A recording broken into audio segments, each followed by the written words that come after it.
What's going on, everybody? It is your boy Justin from Justin Paul Sports, and it is finally time. It is finally here. We are ready to kick off college football. It's already kicked off essentially last week with week 0. No show last week, and we've decided to do things a little differently here. Our All 22 segment is on pause as we are entering the fantasy season. We're entering the NFL season. We are entering college football season. Most majority of kickoffs are tomorrow. Got a big slate. We're going to go over 6 college football games with the spreads. And we have a sponsor of the show that I want to introduce. It is Cut Bet. That's with a K, and you'll see the logo all throughout the show. And we're going to talk about how that works for your peer-to-peer betting. It is one of the best books out there. Lowest VIG out there. It's not offshore. It's in the United States. DraftKings will charge you $135, $140, all these ridiculous juice. Not with Cut. You're going to get the best in the business. And speaking of the best in the business, I'm going to bring on my co-host of Cover 2 Cash. It is Bobby from Bobby's Big Board, who has a brand new background out there in the state of Mississippi. Are we excited for football? What's going on, Bobby? Oh, absolutely. We're excited for some football. Yeah, background, we're going to get a little bit better. We're going to get some more stuff added. Just wait a couple of weeks. You'll see something transform back there. But yes, this is the most exciting part of the year for me. College football kickoff is tomorrow officially. Then we have NFL season next weekend. It's going to be electric. I'm actually going down to Hattiesburg to watch Southern Miss get rampaged by my Mississippi State Bulldogs in their house. It's going to be awesome. But yeah, super excited to go over all these games. And the main focus of today's show is going to be the over-under win totals of all of these teams. So if you want to do any prop bets for the season on any of these teams, we'll give you some good insights on that. And also we'll give you some start sits for the Thursday game. So you guys want to stick around for that. That's going to be awesome as well. Yeah, this show will be mostly NFL. Just this is the first premiere episode, and there's no NFL games this week, so we've kind of decided to do a preseason preview with the win totals. Mm-hmm. And occasionally I'll pop in there with, we might do some prop bets throughout the season, and everything that we're going to do, like I said, is going to be with the odds via Cut. So they've partnered with us. We're very thankful to them, and we're trying to work on a little surprise for next week that I'm not going to reveal until I've got everything set in stone. So it's a little something I'm working on. You college fans will definitely appreciate it. Absolutely. And but yeah, it's time. It's time. We've got some crazy NFL news that we'll get to later. Everybody's talking about with, the future kings of the North, I like to call it. So I'm going to reclaim that division. It is time. It is time. I'm in Phoenix. The temperature's hot, but once September hits, it starts to cool off. With a little bit of the cooling off comes the heating up of football season, where we just like to park it on the weekends, watch our Saturday ball, root for our colleges. And if you're a Dynasty football fan, you can get your peeks as to who you might be getting in the upcoming draft in April. So that's all exciting. So that's all good stuff. Absolutely. You got anything you want to plug before we get started on your channel? I'm always dropping 3 videos every week. You're going to be seeing start sits every single week. You'll see other Dynasty fantasy football centric content on my channel 3 times a week. So just dropped my top 25 rookie rankings going into the season. So if you guys want some over maybe, just doubling down on your rookies that you like, that's going to be what you want to watch for sure. Danny Savage, shout out to you, my friend. The comments are already rolling in on the He's Cowboys. A Cowboys fan, by the way. We'll get to the Cowboys. I actually am not anti-Cowboy. I mean, I love them. Green Bay always beats them, and they've given us their best players. So I'm very thankful for Jerry Jones and the Dallas Cowboys. I will not berate them for you like that. It's elder abuse. But that's neither here nor there. And so I'm going to preface before we get into our graphics and everything along that sorts. Bobby and I are in, he has a Discord. And on his Discord, he invited me to it. And we're in a Dynasty league, and we did a trade. Bobby and I actually did a trade. I had James Cook, and I offered he had DeAndre Swift, and which to me feels like an even trade. Cook is younger, and Swift may be on his way out the door and things along those sorts. But I felt it was better for my team because James Cook was a touchdown machine last year for Buffalo. And I can see some regression there. It's just that's a big pace to keep up. And because of that, some draft mates in our league decided that they were quick to tongue lash, but it was all in good fun. I hope they tune in. I posted them on the Discord. We want all the viewers. We want to have some fun talking football. Absolutely. And let's go ahead and get started. What do we got here for our first division? Let's go ahead and check it out. So let's go ahead and look. Let's go ahead and check it out. So first division arguably might be the best division in all of football. I don't know. It's definitely a top 2, top 3 division for me in football because we've got 3 historically really solid teams over the past couple seasons, and then we have the Chicago Bears, who I particularly am pretty high on. So for the over-unders for win totals, we have 8.5 for the Vikings. The over-under win total for the Packers did not change, or they haven't updated it since the Micah Parsons trade. 9.5 wins for the Packers, 10.5. So the Lions are favorites to win the division right now at 10.5 wins. Then over under 8.5 for the Chicago Bears. What lines do you think are your most likely to hit among these 4 teams? Obviously, you see the cut logo down there. All of these lines are based off of cuts lines. So I think I'm feeling the Chicago Bears. I don't know if 8.5 wins is realistic. I do like them to win 10 games, but with those, I think that's a little unlikely. I don't know if that line's a little high for me, but okay. I do like the 9.5 Packers over on that for sure. Are any other lines here that you want to speak of? Because I can talk all day about all these teams. We'll get into the teams more for sure. Yeah, so let's kind of go through the teams a little bit here. So we'll just go in the graphic order. So let's start with the Vikings. Sure. So they have a second place schedule. They won what was it, 13 games last year? Yeah. And they would have won any other division if they didn't have the Detroit Lions in their division. They were amazing in football last year. Yep. Sam Darnold absolutely resurrected his career under Kevin O'Connell's offense. They had Aaron Jones to move the ball. You've got Justin Jefferson. You've got Jordan Addison. I mean, defensively, they get great pass rush. Brian Flores is an absolute animal. Yep. And his blitz schemes create havoc. So for this over-under to drop all the way down to 8.5 is pretty substantial based on last season's performance. And I think that you're seeing parts of that because we're seeing a few things. I mean, obviously they're breaking in a rookie quarterback. I want to call him a rookie because he was injured last year. So it's just being, I don't want to say lazy talk, but that's just kind of what it is. He doesn't have any NFL starting experience. So in my eyes, you're just having your rookie season. And J.J. McCarthy at Michigan was a handoff merchant. I'm just going to call it what it is. That's the offense that they ran up there in Michigan with all that cheating that they did. But that's what they did. They ran the ball a ton. I mean, and if that's what they're going to try and do in Minnesota. I mean, Aaron Jones, God bless him, but that dude gets hurt every season. Part of the reason why Green Bay went out and got Josh Jacobs was to get solid production in there. But with 8.5, that's really a close line.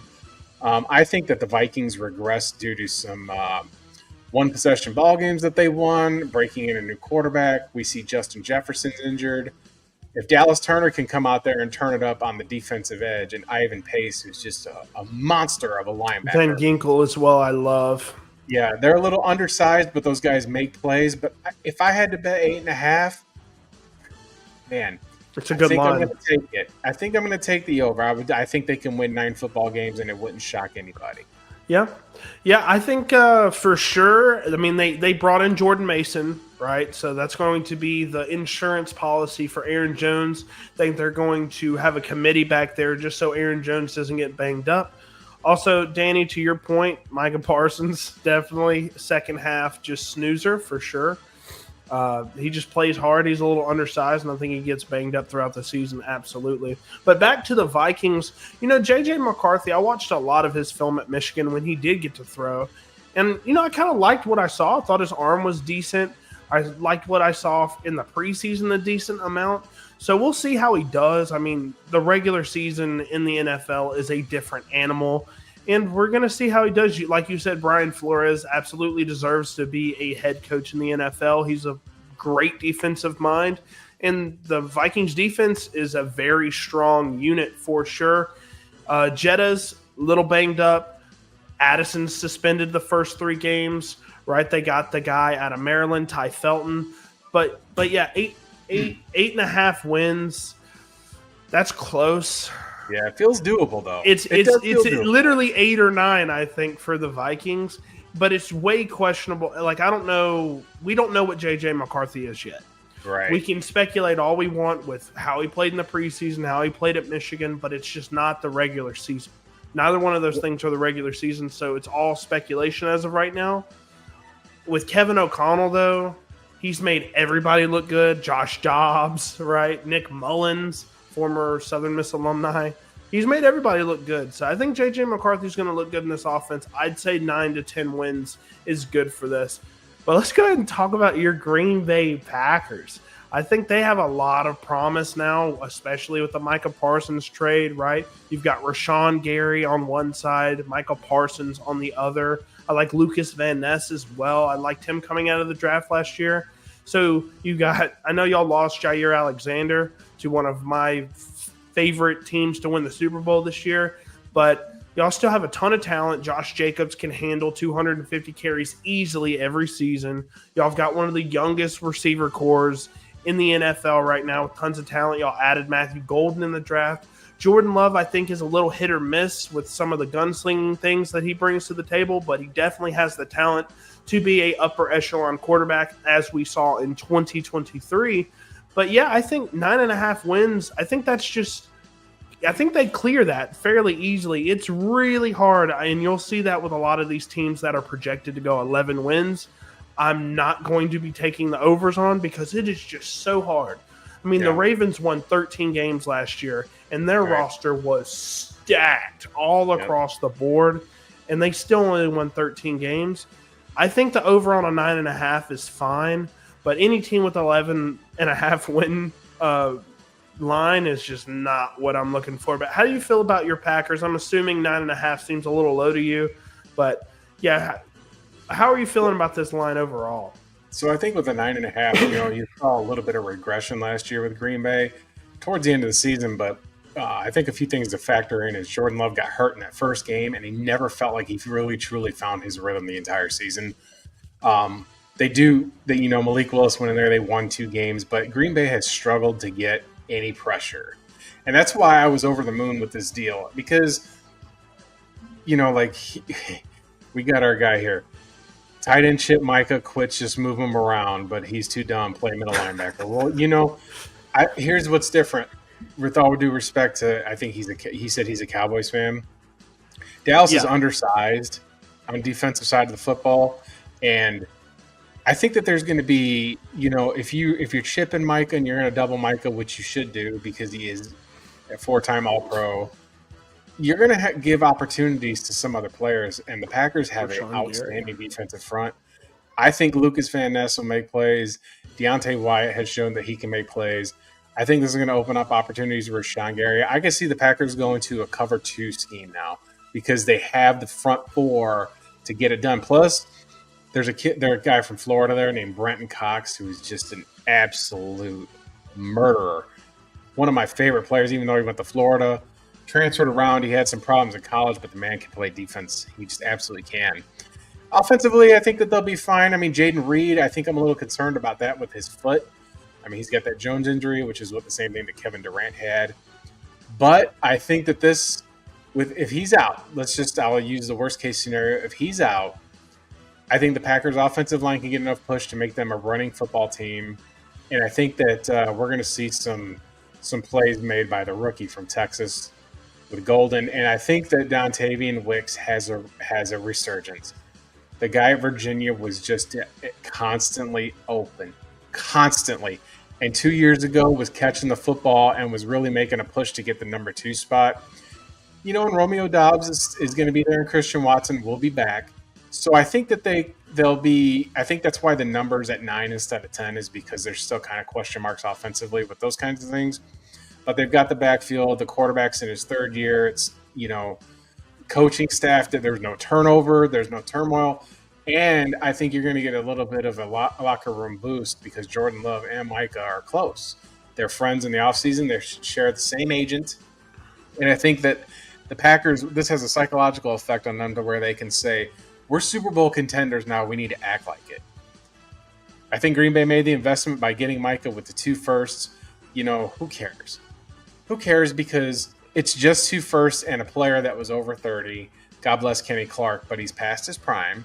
Yep, and absolutely. The return on investment, I don't care that you're paying him. When they broke down the contract, it's 5 years for like $200 million, and it showed that it was only $1 million more than what TJ Watt is making, who's 4 years older. Yeah, it was a very close deal for sure. So it's a bargain, and I think that these comments about him giving up and stuff like that. Well, now he's got his paycheck, and now he's on a Super Bowl contender, and now he goes to a team where there is no owner.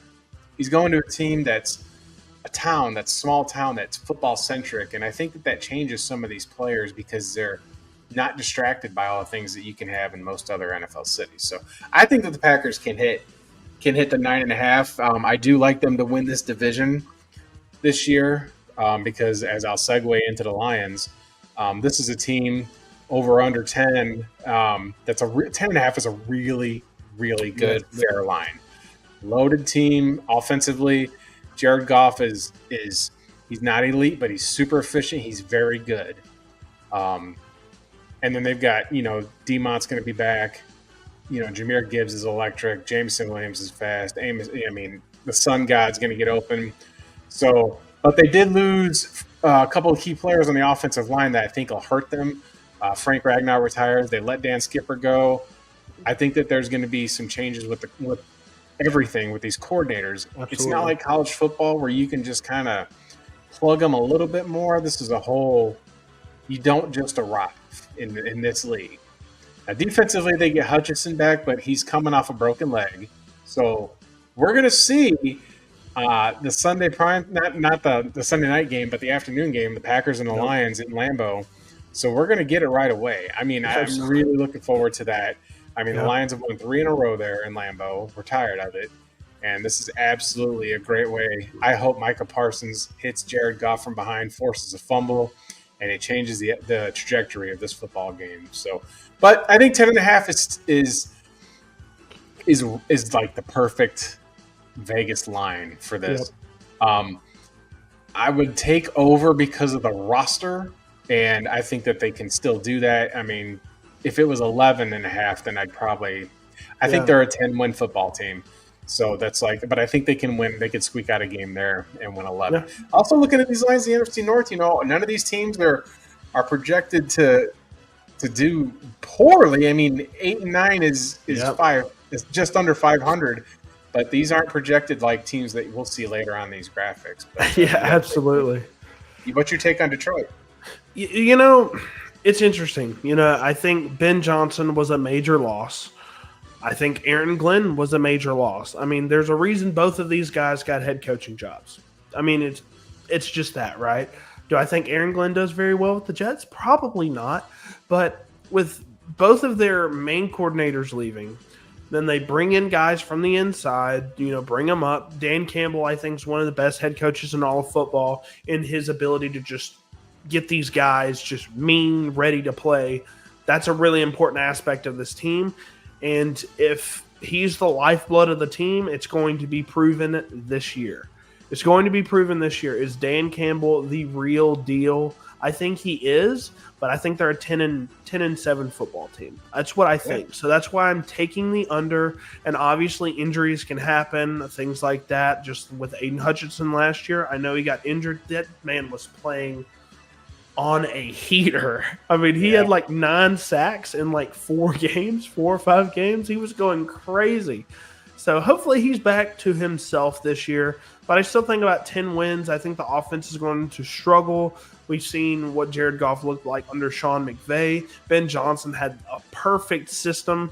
Maybe they continue to run that system. I think that they do, but I don't know if the play calling is going to be as good. So I think they're a 10-win football team. And I would take the under on this, but like you said, it's the perfect line. They can squeak out 11, 12 wins, if they're lucky. And I will be looking like an idiot, absolutely. But then on to one of my favorite teams in the entire NFL. and it's the Chicago Bears. Ben Johnson, who I was just talking about, is now the head coach of the Chicago Bears. You've got Caleb Williams, which is one of my favorite quarterbacks in the NFL. I think he's super talented, and he showcased a lot of really good things that I love to see in the preseason. And, I mean, last year, even though he had a really up-and-down rookie season, the stats show that it was pretty good, but he definitely had some big-time issues last year, holding on to the ball too long, things like that. Was not really forcing it down the field too much. He was being very safe with the football, and it led to a 5-win season, I believe. So, this year, they've got a ton of talent. They've got Luther Burden, who they took in the second round, right? Yeah. They took they already have DJ Moore, who's one of the more talented yak receivers in the NFL. People kind of just forget about him in a lot of these conversations about some of the better wide receivers in the NFL. DJ Moore, before he went to the Bears last year, or the year before last, I mean, people were talking about him as a top 10 receiver, had a great year with Justin Fields, coming off a down year. Everybody's coming off a down year. Rome Odunze's there. I think he's very talented. I did a film breakdown on him. Yeah. He's phenomenal on film. DeAndre Swift is okay. I think that's where the game is going to be a little bit limited for them. I do like DeAndre Swift as an explosive threat, but he's not a guy that's going to give you 20, 25 carries a game. That's just not who he is. And you see the offensive line, right? They kept the tackles mostly, but they got Joe Thuney. As a Chiefs fan, love him. He is older, but he has a ton of talent, right? They got the center from the Falcons, who is phenomenal. They beefed up the O-line significantly. So I think Caleb Williams is going to have the time to throw this year. And I think this offense could potentially be a top 10 offense in the NFL under Ben Johnson, if not even higher than that. Obviously, the Bears' defense has been phenomenal over the past 3-4 years now, right? They lose a couple of guys, but overall, I love Montez Sweat, Mississippi State alumni. Jalen Johnson's great. They have a ton of talent in this secondary, and I think their weakest part of this team is the linebackers, and maybe they need one more edge. But in terms of offense, they just need a running back. I do love Kyle Monangai out of Rutgers, but I don't know how well he's going to play in the NFL. 8.5 for the over-under. That's a high line. But I said it before, and I'm going to stand by it. I think they win 10 football games this year. So I'm going to hit the over on that. I know you're not the biggest guy on Caleb Williams and just the Chicago Bears in general. They've pulled our hearts out over and over and over. People were over the moon about Trubisky. That didn't work out, right? People have been over the moon about a lot of Chicago quarterbacks in the past, and it just seems to never work out. I think the trend finally ends with Caleb Williams. What do you think overall about the Bears? I will just go into more of a quick summary. I think that Ben Johnson has got a lot of hype to him, and this is a young football team. Yep. So to go quickly on the over-under, I'm going to take the under here because he's not taking over the roster that he had. Right, this is not the same roster. Yep. He's got to teach these guys to run his offense, and the only guy that knows it is DeAndre Swift. I mean, Caleb Williams does hold on to the ball for a long time. Every time I've watched Caleb Williams in big game situations, he folds. He folded at USC when he played at USC. Played for the Pac-12 championship against Utah. Utah had an elite defense. He collapsed. I mean, I've not yet seen this man carry a team to a win over a tough tier opponent. I have not seen him do it. So until you got to show me. And this isn't beat up on the Bears because I'm wearing a Packers hat and all this stuff, and we've won like 70 of 75 against them. I'm just saying they've got plenty of talent in the skill positions on the offensive side of the ball. They've got great secondary, but I still don't trust this offensive line for them. Their left tackle absolutely gets obliterated every time I see him on field. I think it's going to be high expectations and a letdown a little bit because Bears fans are just so hopeful. I absolutely give them the business on X. I give it to him because they're like, oh, Caleb, he's so good. Oh, did you see the last game at Lambeau? Oh, my God, he's undefeated at Lambeau. Dude, that was like the last game of the season. Try not to get injured for the playoffs. Take it easy, bud. Take it easy. Take it easy, pal. All right? I know that your team has sucked for 100 years. I know you're excited. But the first year, it's really hard to just arrive, especially if you're a brand new head coach. That's the other thing people just poorly assume that he's going to arrive because he had all this in Detroit. Well, he also doesn't have an Aiden Hutchinson on his team. He doesn't have, how's he going to run these trick plays? He had a few years in Detroit to do that. So it's just a crafting of this. Yeah. So that's all I say. I would say the Bears can win 8 games at best. I think they're 7 or 8 they're a year away. Next year, I won't be barking on them, but first year, you just don't show up in the NFL. Yeah. As a first-time head coach and as a quarterback that still can't throw for 4,000 yards and you can't get a pass rush, their defensive line doesn't scare anybody. So, and it's not, I promise you, it's not beat up on the Bears, but we'll see who they draft in the upcoming year. They should be drafting, between 10 and 20, 10 and 15 maybe. So they should be able to find some talent because they're not going to need a quarterback. And, they're not going to need skill players. I do like Colston Loveland for them, though, but we'll see. I'll take on for whatever reason, I didn't even mention the tight ends. Ben Johnson runs 12 personnel more than any other coach in the entire NFL. So Cole Kmet and Colston Loveland are going to be on the field a ton with DJ Moore and I presume Rome Odunze, and I think that's just a killer set of personnel to have out on the field at one point in time. But let's go ahead and go into the NFC South. We go from one of the best divisions in football to arguably one of the worst. The most fun. It is the most fun because any given year, any one of these teams can win. Any one of these teams can win the division. We've had heights from all of these teams in the past. But we're going to start out with the Atlanta Falcons. Fun fact, before I was a Chiefs fan, this would have been 2003, 2004.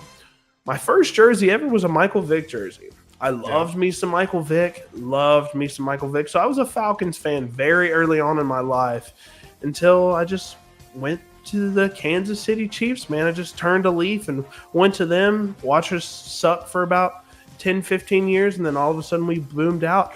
But for the Atlanta Falcons, 7.5 wins, I think that might be slightly low. They've got a ton of talent on offense. They're arguably stacked on offense. They're lacking a wide receiver 3, but Bijan Robinson, that is how you pronounce it, by the way. Bijan, that's how he pronounces it. He's been, letting us say it wrong all these years, but Bijan Robinson might be the most talented running back in the NFL, not named Saquon Barkley. And the offensive line, it is banged up right now. They lost their center. I want to say one of their guards is hurt as well. But in terms of the quarterback situation, I do like what Michael Penix Jr. puts on film. He's just very limited in what he does, and he can fall in love with that big arm of his from time to time. I love Drake London. I think Drake London is my dark horse for the wide receiver 1 this year overall in fantasy. Darnell Mooney, I think, is a super solid wide receiver 2. You saw him go for over 1,000 yards with the Bears. Ray McCloud is a solid option at wide receiver 3 as well. We saw him do some things at San Francisco. He actually had a really good year last year with the Falcons.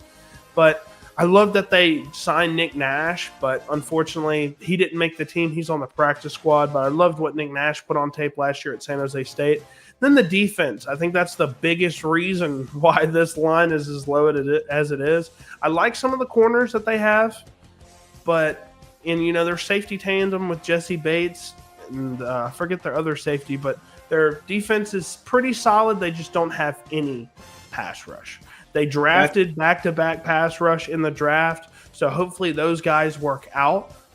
But they are, I want to say since 2019, 2018, they are dead last in sacks over that time span. Their best pass rusher has been Grady Jarrett, who I didn't talk about, but he is also on the Chicago Bears now. So maybe that beefs up that defensive front a little bit. For the over-under, though, I think this offense can win by itself. I can't say that. I think their defense is better than the Bengals. And the Bengals, it's not easy, not hard to do that. I think they're an 8-9 football team. I think they are an 8-9 football team, and I'd hit the over on this.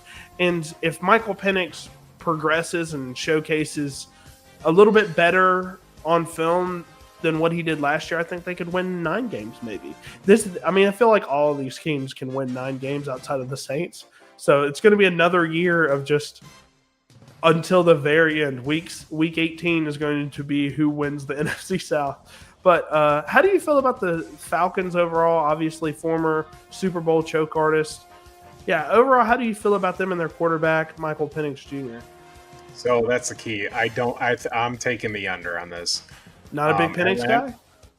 No, it's not so much that. I think so. There was a lot of scrutiny with him getting drafted when they signed Kirk Cousins to that big deal, but there is nobody defensively on this team that scares me.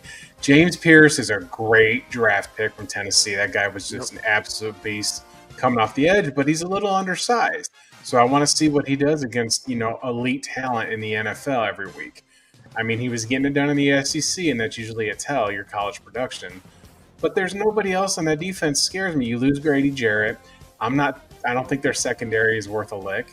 I don't think that they scare anybody. Offensively, they do have some sexy names as far as, like you said, with Bijan and Drake London. But what have they done? It felt like every time I caught a Falcons game, it was Ray McCloud. And they have Bijan Robinson, who everybody just fawns over, but they don't give him the ball. They keep splitting carries with Tyler Edgick.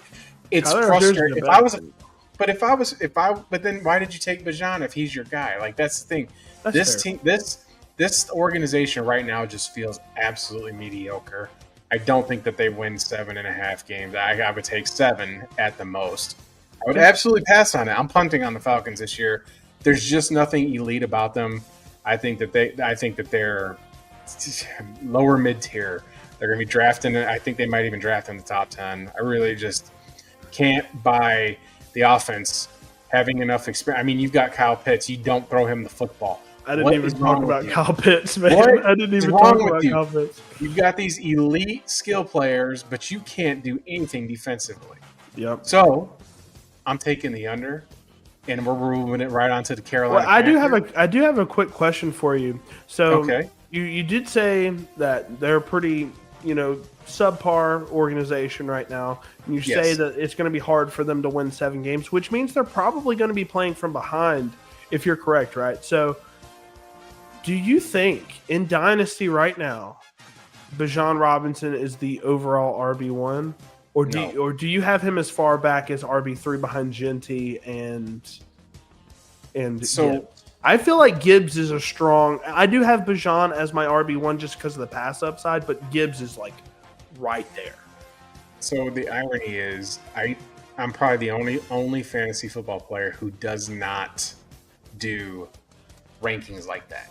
Yeah. I don't, because if I do that, then I will adhere to a list instead of my instincts. Yeah. Right. So I've never played fantasy or dynasty that way. I don't have RB1, RB35. I don't give a shit, respectfully. So, But if you were to ask me overall, is he RB1? No, because I don't think Atlanta throws enough to the running back. Fair enough. He splits carries. I think a running back 1 is going to be a 3-down back, or somebody, it sounds crazy, is going to be like Derrick Henry, who can carry it 50 times a game. Yeah. I don't think it's Saquon. I don't think that the Eagles reproduce like that again this season. But no, I would say he is not number 1. I don't know who it's going to be. Oh, well, I hate to say this because, I am a big, Packers guy in some senses, but I have Josh Jacobs as my dark horse RB1 this year. Who would you rather play week 1, Keon Coleman or Darnell Mooney? I don't even need to see the matchups on this. I would take Keon Coleman because he's going to be wide receiver 1 there. I think so too. But to be fair, the Falcons do play in a softer division than the AFC East. They've got worse teams. But let's segue on to the Carolina Panthers, 6.5. Now, I like the over here. This is the team that I've gone on record as saying I think can get in the 7th seed in the NFC. They've got Bryce Young, who's really had a comeback story. In my opinion, could have been comeback player of the year last year after how abysmal his rookie season was. Yeah. He's on his 3rd coach. Dave Canales is a quarterback-friendly coach. They've got Chuba Hubbard back there who's going to catch the ball out of the backfield. I don't care for Xavier Legette, but I do like Tet and I do like Jalen Coker a lot. And I like their tight end. I like Sanders. I think he's better than Trimble. And they've got great defensive players. I think that this organization is on the up. I think that they can win 7 games. I would smash the over on this one. Smashing it. I think they're a little bit limited on defense in terms of how they rush the passer. But I do like J.C. Horn. I think he's a top 5 corner in the NFL. I do like Leggett in terms of a long-term type of developmental wide receiver because his athletic upside is through the roof. Him as an athlete is just ridiculous. I love Tet. He was my wide receiver 1. He was actually tied for wide receiver 1 with Travis Hunter, but since he landed with the Panthers, he is my wide receiver 1 in terms of rookies. Jalen Coker, I did like what I saw from him out of the slot. Now that Thielen is gone, and a thing that we haven't really talked about very much, it's the running back room. It's the running back room, and they've really kind of built out this solid core of running backs, right? They have Chuba Hubbard, who looked phenomenal last year, surpassed all expectations of him. They have Rico Dowdle there. They've got Miles Sanders there. All of these guys are former 1,000-yard rushers. And then they drafted Miles Sanders. Hold on, I'm gonna cut you off. Miles Sanders is on the Cowboys now. Oh, Miles Sanders is on the Cowboys. Okay, it's my bad. But they have Brooks, who's on the pup. Yeah, and then they drafted Trevor Etienne in the 4th, I believe. And I wasn't a big fan of Trevor Etienne, not gonna lie.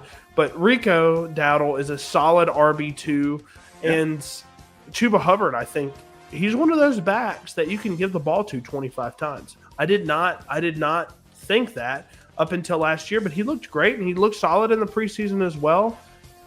6-11 seems a little low. I think they can win 7 games for sure. Like I said, all of these teams outside of the Saints, I wouldn't be surprised at them winning 8-9 games. That's just how this division works because they just feed off of each other, right? They all just go 1-1 against each other. So, yeah. Well, let's segue from that onto the New Orleans Saints. Yeah. So I'll go ahead and talk about the Saints a little bit. Okay.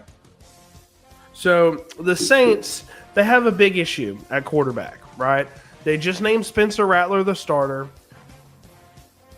I like some of what I saw on tape from Rattler last year. He didn't have anything to work with, but the problem is he doesn't really have anything to work with this year either in terms of offensive personnel. They do have Kamara, but he's older. They drafted Devin Neal out of Kansas, which I liked, but he didn't look very good out of the preseason. Chris Olave coming back from having a bunch of concussions. We'll see how he does. I'm not super overwhelmed with Chris Olave as a receiver. Rashid Shaheed's a solid deep threat, but that's about it. And then their RB3 is like Bub Means, Mason Tipton. I'm not quite sure who their RB3 is going to be, or wide receiver 3 is going to be, but the line's defense is not good whatsoever. I mean, they don't have many players at all on this roster in general. Yeah, for me, I just think they might not win 4 games. I mean, this might be the worst team in football for me. Well, I'm going to give a little bit more grace in this. I think that so you're absolutely right defensively on the side of the football. They just seem to kind of be missing some pieces. This team is overcoming. They're finally starting to get out of their cap hell. I mean, Derek Carr retiring was a good thing for the morale, I think, of this football team because Derek Carr loves to throw them hospital balls, and I think that's what got Olave to get his those injuries. I don't think it's completely hopeless offensively. I mean, the thing about quarterback position, I mean, you can look at all the tape that you want and talk about Spencer Rattler specifically. When he was in high school, he's from the area that I grew up in, and at Oklahoma, he had kind of a chip on his shoulder. Mentally, he would rub teammates the wrong way. Transferred to South Carolina, kind of saves his career. He's supposed to be a Heisman candidate, but pulls off that upset of Clemson, knocks him out of the playoffs.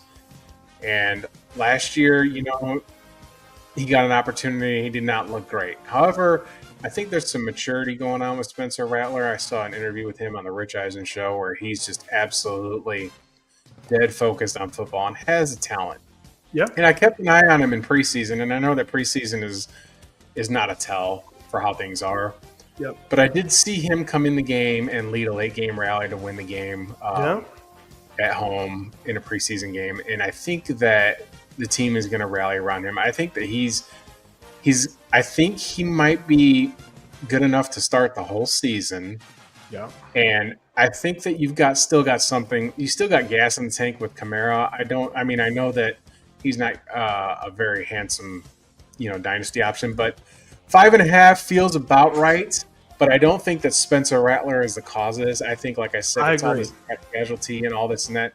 And I think the Saints are starting to heal. I think they'll be. I don't know. I mean, I could see why everybody's pegging them to pick last, but if they are last and they pick first, they can pick somebody that can get to the quarterback or pick an offensive lineman. Yeah. I think I would just evaluate Rattler until see, because I just want to see it. I think that there's something there with him. I don't think that he's a journeyman. I think that he can start in this league, and we're going to see how he carries the team, because in that preseason game, that energy was very high. So. With Rattler, yeah, I think the under is definitely, 4-win club for sure for the Saints, if not even worse than that. But I don't think it's the offense's fault. I think Rattler can, even last year, he was able to make completions. He wasn't doing anything dumb. He was trying to figure it out, and he had literally nothing. He had the worst offensive cast in the NFL last year when he was playing. Kamara was hurt. Olave was out. He had nothing. And I do agree with you about the maturity thing. That was some of the issues that I had with him going in when he went to Oklahoma, right? And it was just like he had some stuff out there that didn't really make him look very good, like the TV show moments and stuff like that. And I did see the Rich Eisen thing, and he does look like he is much improved. There's some other content that I watched with him in it, and he looks like he's really humbled. I mean, being a 5th-round pick, not starting, and now starting, not playing, not putting up big numbers on the stat sheet. I think that really humbled him, and I think that really helped him. He's a little undersized, but man, the kid's got an arm. That is one thing about him. He's got an arm. So I'm excited to see what he does. Props to the Saints, by the way. I want to say this before we get into the Bucs. They spent a 2nd-round pick on Tyler Shough, right? Who is an older prospect and injury prone already. As soon as they drafted him, I was like, he's starting over Spencer Rattler 100%, because it makes no sense to start Rattler over Shough. In terms of take talent out of it, if you're doing a business thing, Shough's the starter. They let them battle it out, and they let Rattler compete, and Rattler won the job. I did think he looked better than Shough, and the Saints, it was a bad look for them to start Rattler because of the business. You're starting a 5th-round pick over a 2nd-round pick. What did we do? We just wasted a 2nd-round pick. That was the right decision. If he's the better football player, that's how you start him. It's just simple. I want to say props to the Saints for doing that, because not a lot of teams are going to do that. They're afraid of the backlash. They're going to start the higher draft guy, right? They didn't do that. Win for the Saints, in my opinion. If they truly believe he's the better guy, that's the way to go. But let's go ahead and segue into the Buccaneers, who I think rightfully so should be the favorites for the NFC South at 9.5 games. I don't know if they win 10 games. That's a tough one, but Baker Mayfield, one of my favorite stories in all of football. I mean, he was cut from the Panthers, gets picked up on waivers for the Rams, goes out there, plays his butt off for the Rams, then ends up reviving his entire career in Tampa. One of the best quarterbacks in the NFL last year. He was just slinging it, man. He was basically who they wanted Jameis to be. And just this gunslinging, just raw quarterback. And Baker Mayfield, all steps of the way last year, looked phenomenal.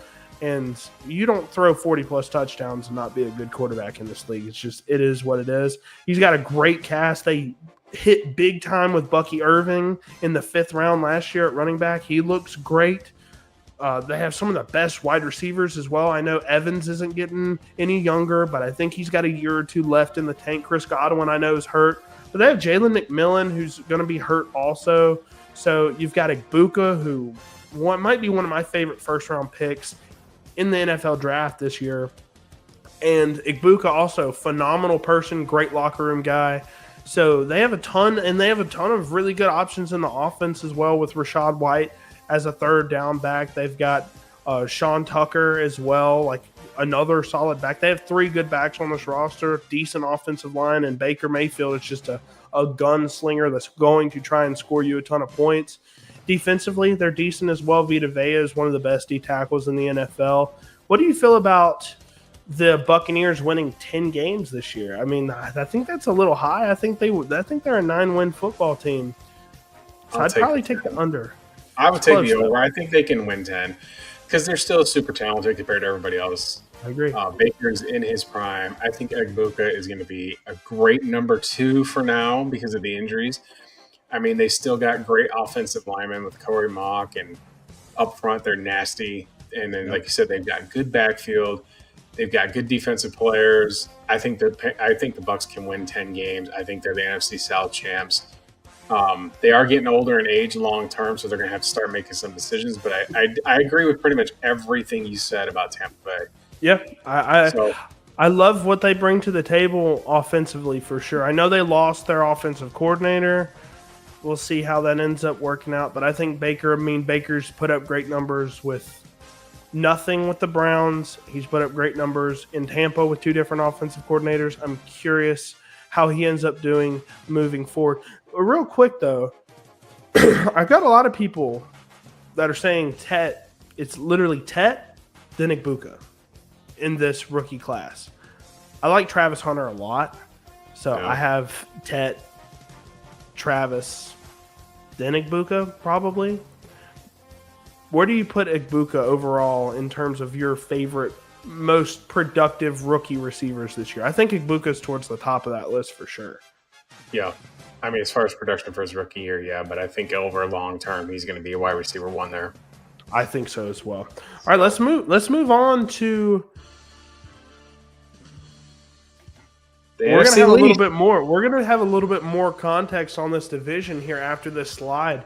But the NFC East, another division that's kind of came on strong with the emergence of the Washington Commanders, Washington Redskins, whatever you want to go with, having a really surprising season, going to the NFC Championship last year, surpassed all expectations last year. But let's start with the Dallas Cowboys. Danny, I don't know if you're still watching or not, but how about them Cowboys? It's I'm going to say this now, and Cowboys fans at this point are probably going to agree with me.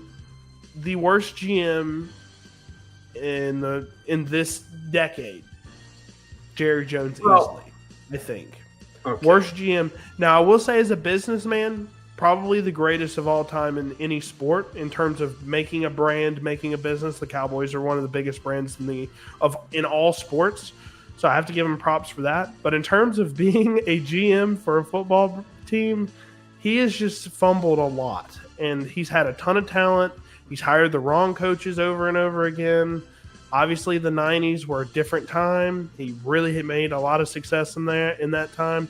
But he's had a ton of talent on these teams, and they just can't ever get it done, man. I love Dak. I don't know if they should have paid him that much money. I like Dak a lot, but I don't think he's getting it done with a bunch of, you have to pay him and pay DeMarcus Lawrence, who they paid randomly. But overall with this team, Dak is coming off injury. We'll see how he does. Hopefully he comes back strong. As a Mississippi State fan, I hope he does well. The run game, you have Javonte Williams as y'all's lead back. Jaden Blue, I wasn't high on at all. Miles Sanders, that you corrected me on, is with the team as well. I just don't really like this backfield that much. I love that they got George Pickens. I think that's a great pickup. I think he fits great in this offense. Obviously, CeeDee Lamb is amazing. The offensive line, definitely not as good as it once was. They paid Jake Ferguson big money. I don't know if that's a great move for them either. The defensive side, they do have some really big playmaking corners and Deron Bland and Diggs, but they struggle to stay healthy. The D-line's not that great, especially now with Micah Parsons being gone. They've just had a really star-studded roster in the past, and they just haven't gotten it done. And I think this roster is probably one of the worst that Jerry's had over the course of the past 6 seasons or so. So I would probably take the under. I think they win 6 games this year. And that may be a little harsh, but I think that's where I'm going with this. just because it's a tough division. I like the Giants this year. I love the Commanders this year, obviously. I think they regress slightly. The Eagles, obviously, might have the best roster in football. So I think it's just a tough division for them right now. I think 6 wins is where I'm having it, and they hope to rebuild through the draft. What do you think, though? I know that might be a little controversial, but... Well, I would say that this is going to go one of two ways. But I think that, real quickly, I'm taking the under. And it's not because of the Micah Parsons loss as far as the personnel, but because of the message it sends the locker room. Yeah. I think by doing what he did Thursday, which I'm very thankful for, but by doing what he did, he basically told the team who's in charge. And, it was a poor negotiation tactic. And for him trying to be slick and doing all this stuff, it set the poor precedent. I think that the team quits on Jerry Jones a little bit here. Even though it is Schottenheimer's first season. But 2 years ago, I'm not going to fully beat up Dak Prescott. I mean, he was in the MVP race. Yep. I mean, he can get the ball to CeeDee Lamb. He's super experienced. I'm not going to totally beat up Javonte Williams because now he's 2 years healed from his injuries. Yep. And when he plays ball at his level, if you're not afraid to put any weight on your legs, you can have a really good season. Yeah. I think if the Cowboys did win 8 games and hit the over, it wouldn't surprise me. But I think that there's a psychological aspect. We're going to find out Thursday. Yeah. We're going to find out Thursday. They go on the road against Philly with all this drama and all this nonsense. What's the star and the helmet going to do? But I'm going to take 7 wins max for the Cowboys. And, it'll also say a lot about Schottenheimer because Cowboy fans were not happy with the Schottenheimer hire. He's a cool offensive mind for sure, but he's not a guy that's experienced at leading a group of men, right, that are, in this situation. I mean, like you said, he basically said, hey, my best player, he's expendable. He wasn't my best player. I mean, Jerry Jones sends a very toxic kind of fume towards this locker room, I think. And, I think that's a big time. Bringing up the psychological aspect of it is a very good point because, like you said, this team – I mean, they lost one of their best players, and they're going to be deflated, and they're probably not happy about it either. I haven't seen too many tweets from the players yet, but I'm sure. I've seen a few with, broken hearts and all that stuff. And, Kenny Clark's a good interior defensive lineman. He will be a good football player for them, and that's all that these teams care about. It's not the fantasy aspect, but I think that we're going to know Thursday. Absolutely. Now, if they win Thursday – we're gonna know. It's the litmus test of the whole season, which goes against a lot of my principles for what I think for a lot of things. But because of the magnitude of the personality that walks out the door, but the Cowboys, I will say this to Jerry Jones' credit.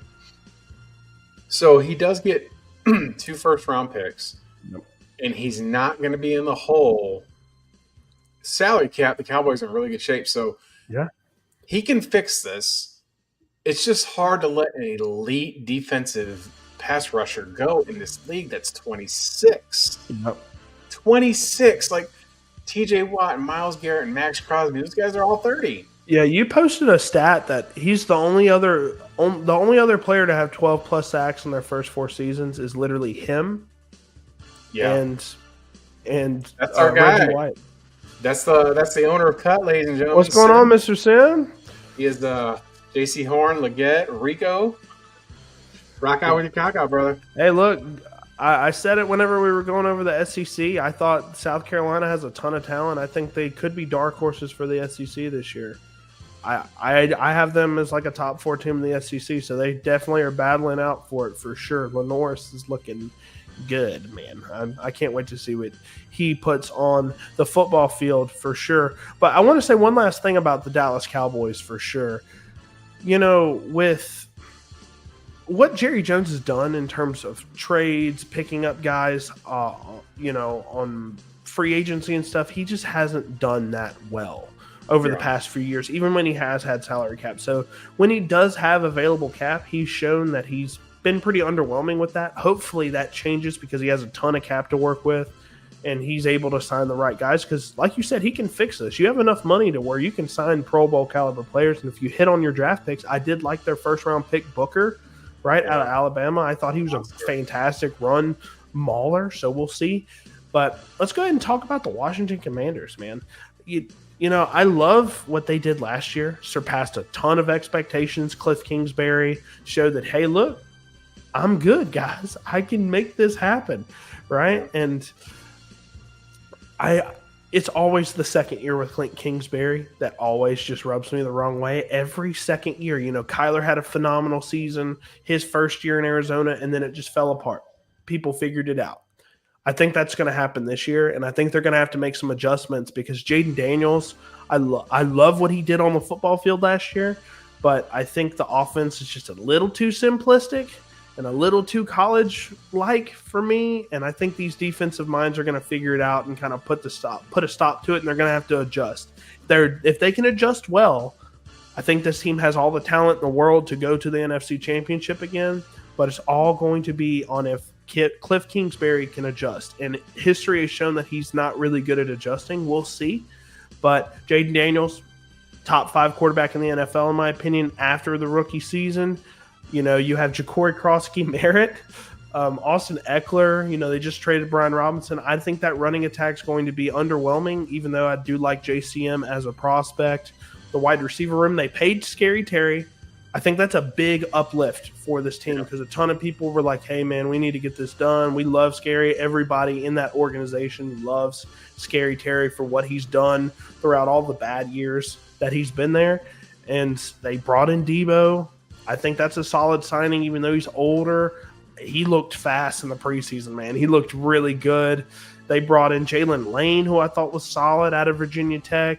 And then the defensive side, they have some really solid players there as well. I think the defense is a little bit worse than the offense, of course. But 9.5 wins, I think they win 8 games this year. After all that being said, 8 or 9 games, I think, is the max here. Because Cliff Kingsbury, man, he's going to have to prove that he can adjust when people figure out his game plan and what he's trying to put on the football field, because he has a whole year of tape now that teams have just been studying relentlessly. Because I guarantee you, all the teams in the NFC are like, the Commanders might be a team that you're going to have to beat in the playoffs. You're going to have to study them, and I think they got the studying down, and I think they regress a decent amount. I think they win 9 games, maybe 8 games if they hit a tough spot in November, December. But what do you feel about the Washington Commanders and Jaden Daniels going into his sophomore season? So there's 2 plays in here that I really like for the over-under, and this is one of them. I'm hammering the under. People forget the Commanders had to really work to get to the playoffs last year. Yep. If they don't hit that Hail Mary against Chicago, they are not in. Jaden Daniels is an electric athlete, can move, had control. He's got composure. He's unbelievable. Like you said, they got Terry McLaurin. But then your running backs, I'm not buying it. I mean, who's you got Zach Ertz, who's very old. I just don't think that they're going to repeat the performance that they did last year. I think they got hot, and I think that the peak, there was two separate Commanders last year. I mean, there was the team that, and I called this, that they would go into Detroit and beat them. It was my favorite bet of the playoffs. They were so banged up, too.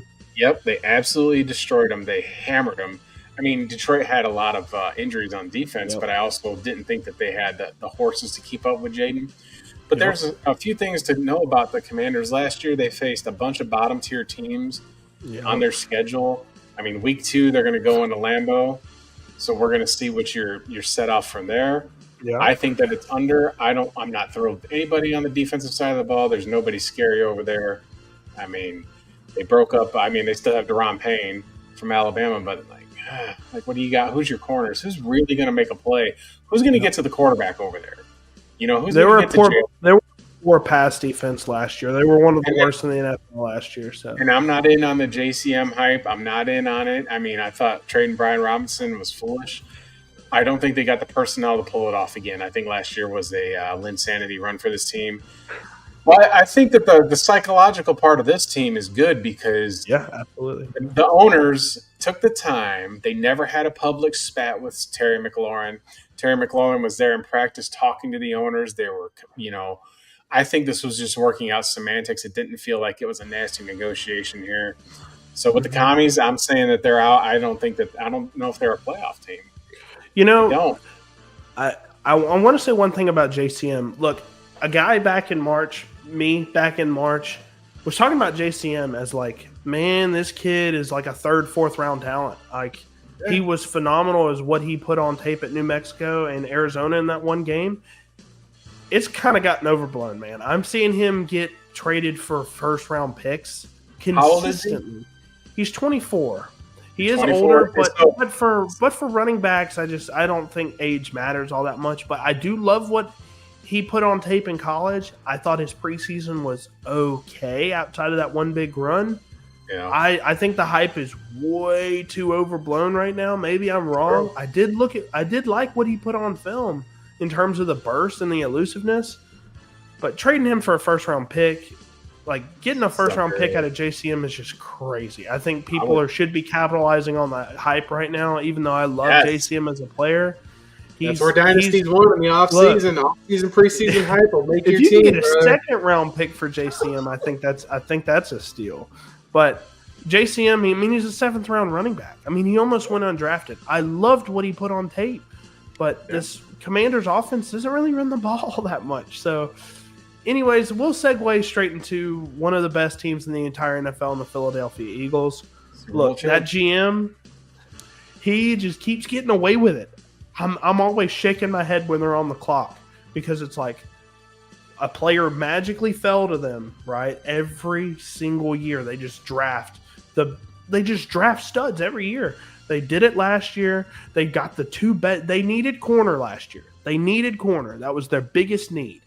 They get the two best corners in the draft. I said that whenever they caught on the clock. I was like, they get Cooper DeJean and the other guy that they drafted. They were like, you get the best two corners in the draft, and you're picking all the way down at the bottom of the first round. It's like, how do you keep doing it? They just keep making good decisions, and that's why they won the Super Bowl last year. They didn't just win it. Look, as a Chiefs fan, I'm going to be the first one to admit it.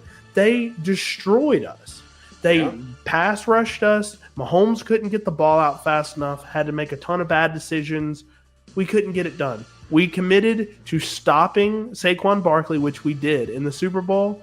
We were like, Jalen, you're going to have to beat us with your arm, and he did that. He won the Super Bowl MVP, and he proved me wrong. I said that going into the Super Bowl. I was like, if you want to beat the Eagles, you make Jalen Hurts beat you. You don't let Saquon run wild on you. That's exactly what our game plan was, and Jalen Hurts made us pay, and he showed up big in the big game. And that's why they're one of the – I want to say there's only 5 teams in the NFL right now that have 11.5 as their line. There's nothing higher than 11.5 on ESPN or Cut right now. So the Eagles, they have a ton of talent. Best running back in football right now, Saquon Barkley. If he stays healthy, they're going to have a phenomenal year. The offensive front, amazing. They might be the best 2 wide receiver duo in the NFL in Devonta Smith and A.J. Brown if they stay healthy, right? Jalen Hurts cemented himself as a top 8 quarterback, in my opinion, last year, right? He always gets hurt towards the end of the season or slows down, whatever, but he showcased in the playoffs that he's able to elevate this team to new heights. And now don't even get me started on the defense. That defensive front is nasty. Jalen Carter, right? They have a ton of guys on that defense that just mauls you. I mean, it's hard to not hit the over on this, right? It's hard to win 12 games in the NFL. Yeah. Really hard. I mean, consistently. It's super hard. I think they do it again. I think they win 12, 13 games fairly easily if this team stays healthy enough. I think they do. I think their schedule's decent. I think that they're going to really cement themselves as one of the best teams in the NFL because their roster is just that. It was my same argument about Penn State winning the national championship, right? Penn State and Clemson are up there towards the top because they just have the best roster. Kind of, from top to bottom, depth and everything included. The Eagles have a top 3 roster in the NFL, and I think they end up with a top 3 record, which would assume that they win 12 or more games. So I'm going to hit the over on this, but how do you feel about the line overall, and how do you feel about the Philadelphia Eagles? Do you think they go back-to-back? I don't think they do personally, just because they have a playoff problem from time to time, and late season stuff for them kind of fall apart a little bit. But, yeah, how are you feeling overall in the Philadelphia Eagles? So on this one here, you do have a bunch of returning starters. I mean, you got Nolan, his name just escaped me, Nakobe Dean and Nolan Smith and Jalen Carter, all these Bulldogs and Alabama players on offensive and defensive side of the ball. Devontae Smith, A.J. Brown, Jalen Hurts. I mean, Saquon Barkley. They don't seem to have any weaknesses. They're a little weak in the secondary besides Cooper DeJean. I'm not real big on their safeties. But I'm going to say the under on this because of the schedule for the Eagles. I mean, they play the NFC North. They play the Buffalo Bills. And they play the AFC West. So there's going to be some traveling involved there. I think that they hit the under. I think that they still, are a pretty good team. And then there is just another psychological advantage. And this is like, you're the analytics guy, and I'm more psychological for how you've done. You've won the Super Bowl, so there's always a potential for a letdown. Yep. But because of their scheduling, right, and because of that, I think that – and I'm not convinced that Sirianni is this elite coach. I think they kind of rallied around him a little bit because he was flipping off fans and, like, just absolutely out of control. He's a firecracker, man. But I don't think that they're going to be repeat. And, they got Landon Dickerson moving to center, I believe it is. So it feels like the Eagles are going to take a step back, and it really is because they're playing the NFC North and the Buffalo Bills and the AFC West. I mean, it's just a tall order. Yeah. I'm just looking at their other non-conference. I know they got another and they got Tampa Bay out of the South. So that's a decently good team as well. So I just think they're just a tough team to beat. There's going to be teams that are going to be, it's like the Alabama effect. They're going to suit up to play Philly next year. I mean, the division helps them out, but I think that they're out of division, and all their other games are going to be kind of where it weighs on them a little bit. Because if you're playing the North, you're gonna be battle tested this season. Yeah, so. Absolutely. I mean, one of the best divisions in football is the NFC North for sure, like I said earlier. But next up, one of my favorite lines, one of my favorite plays of any team on this list that we go over. I think the easiest over right now is over 5.5 wins for the New York Giants. Yeah. And let me go ahead and explain myself a little bit. People are not talking about this defensive front.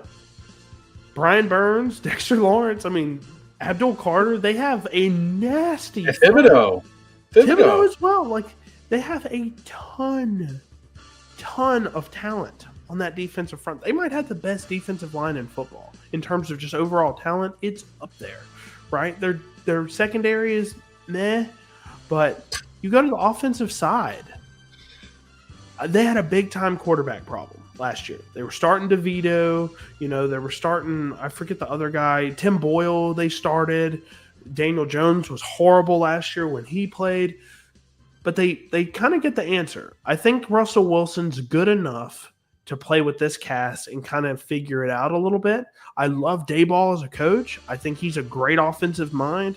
I think he can really get this offense going now that he has a play caller that understands how to play the position. Yeah. Right? The running back room, Tyrone Tracy, Cam Scatterbo, Singletary, I think that's fine as a committee. I think you have your third down back in Tracy. You have your short yardage guy in Scatterbo. And then you got Singletary who can do pretty much all of that in between.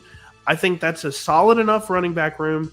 And we don't even have to talk about Malik Neighbors as one of the best wide receivers in football. He looked phenomenal last year. You just throw him up the ball and he figures it out. Darius Slayton I love a lot. In terms of just a deep bench play on your fantasy football rosters, I think Darius Slayton's one of the most underrated players in all of football right now. Jalen Hyatt, obviously, great player at Tennessee. Hasn't really done much in the NFL just thus far. I love Wan'Dale Robinson's a solid option as well. Like, this wide receiver core isn't as bad as people think it is. And, the offensive line, I know they put Evan Neal at guard. He's looked okay at guard despite what people want to show on X or Twitter. He looked okay, Andrew Thomas, if he figures it out at tackle and, stays healthy, he's one of the best tackles in football. So, I really like what they brought to the table in terms of a roster, and 5.5 seems a little disrespectful for Daboll leading this team. That I think this is his best roster that he's had since he's been in New York. 5.5. They went to the playoffs a couple of years ago with a much worse roster than this. So I think over 5.5, I think they could win 8 or 9 games. This roster is really underrated, I think. So that's the easiest play. I think that is straight cash money is going over 5.5 wins. And even if Russell Wilson sucks, they have Jameis. Right. They have Jameis, who has proven that he can win football games. Whether or not he throws 5 interceptions, that's debatable, but he will throw 5 touchdowns with that. So, yeah.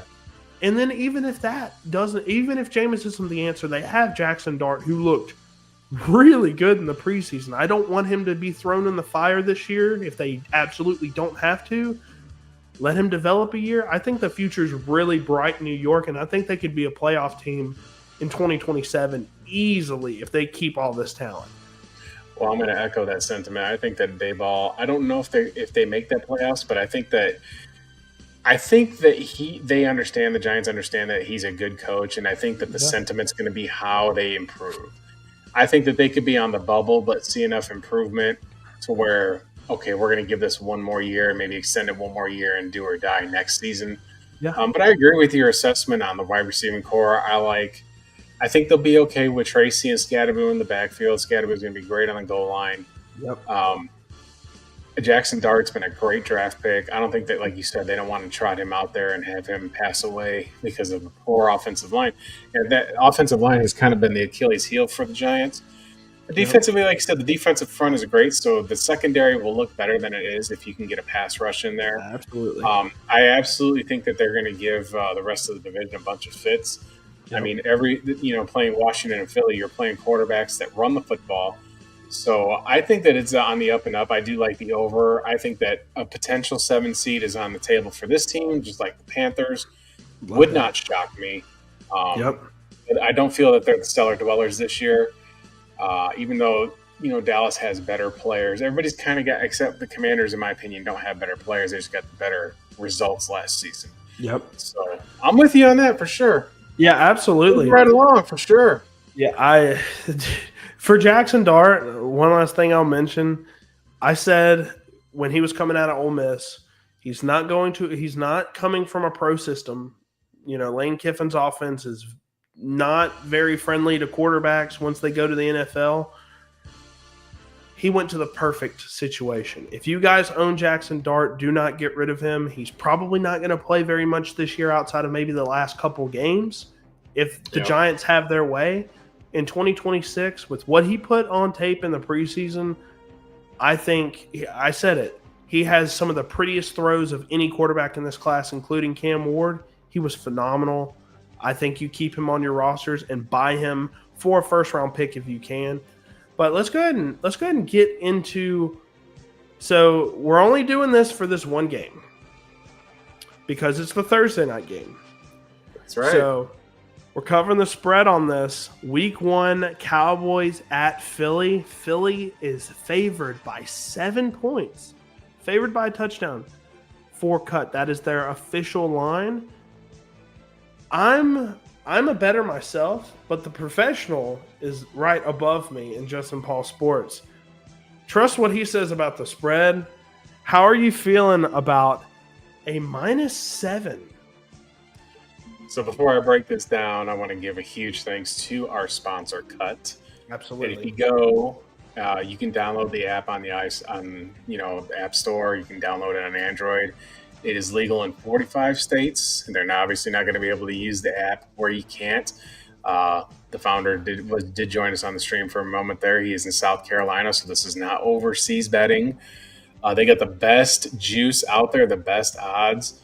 Every time that you have a bet out there, it's just going to be absolutely profitable. There's no problems with, they take crypto, they take, your US dollar, and you can get it deposited right back in your bank account or your crypto wallet. It's a very friendly app to use. It's not difficult to use. You can navigate through it. Customer service is great. But on this game here to do the preview, we got the Eagles -7, and there's a long history of Thursday night openers with the home team usually handling business on this. Yep. But I don't do trends as far as like the history of Thursday night football because I don't care, because those teams aren't relevant. That's last year's group compared to this year's group. And looking at what happened with the Dallas Cowboys giving the gift to the NFC North, an absolute beautiful gift that he gave us for the cost of 2 first-round draft picks. Shout out Jerry Jones. I'm going to shout him out. I know that we have some Cowboys fans, but I'm so thankful that he decided to piss off the best defensive player in football and give him to us for a discount. I mean, I love discounts.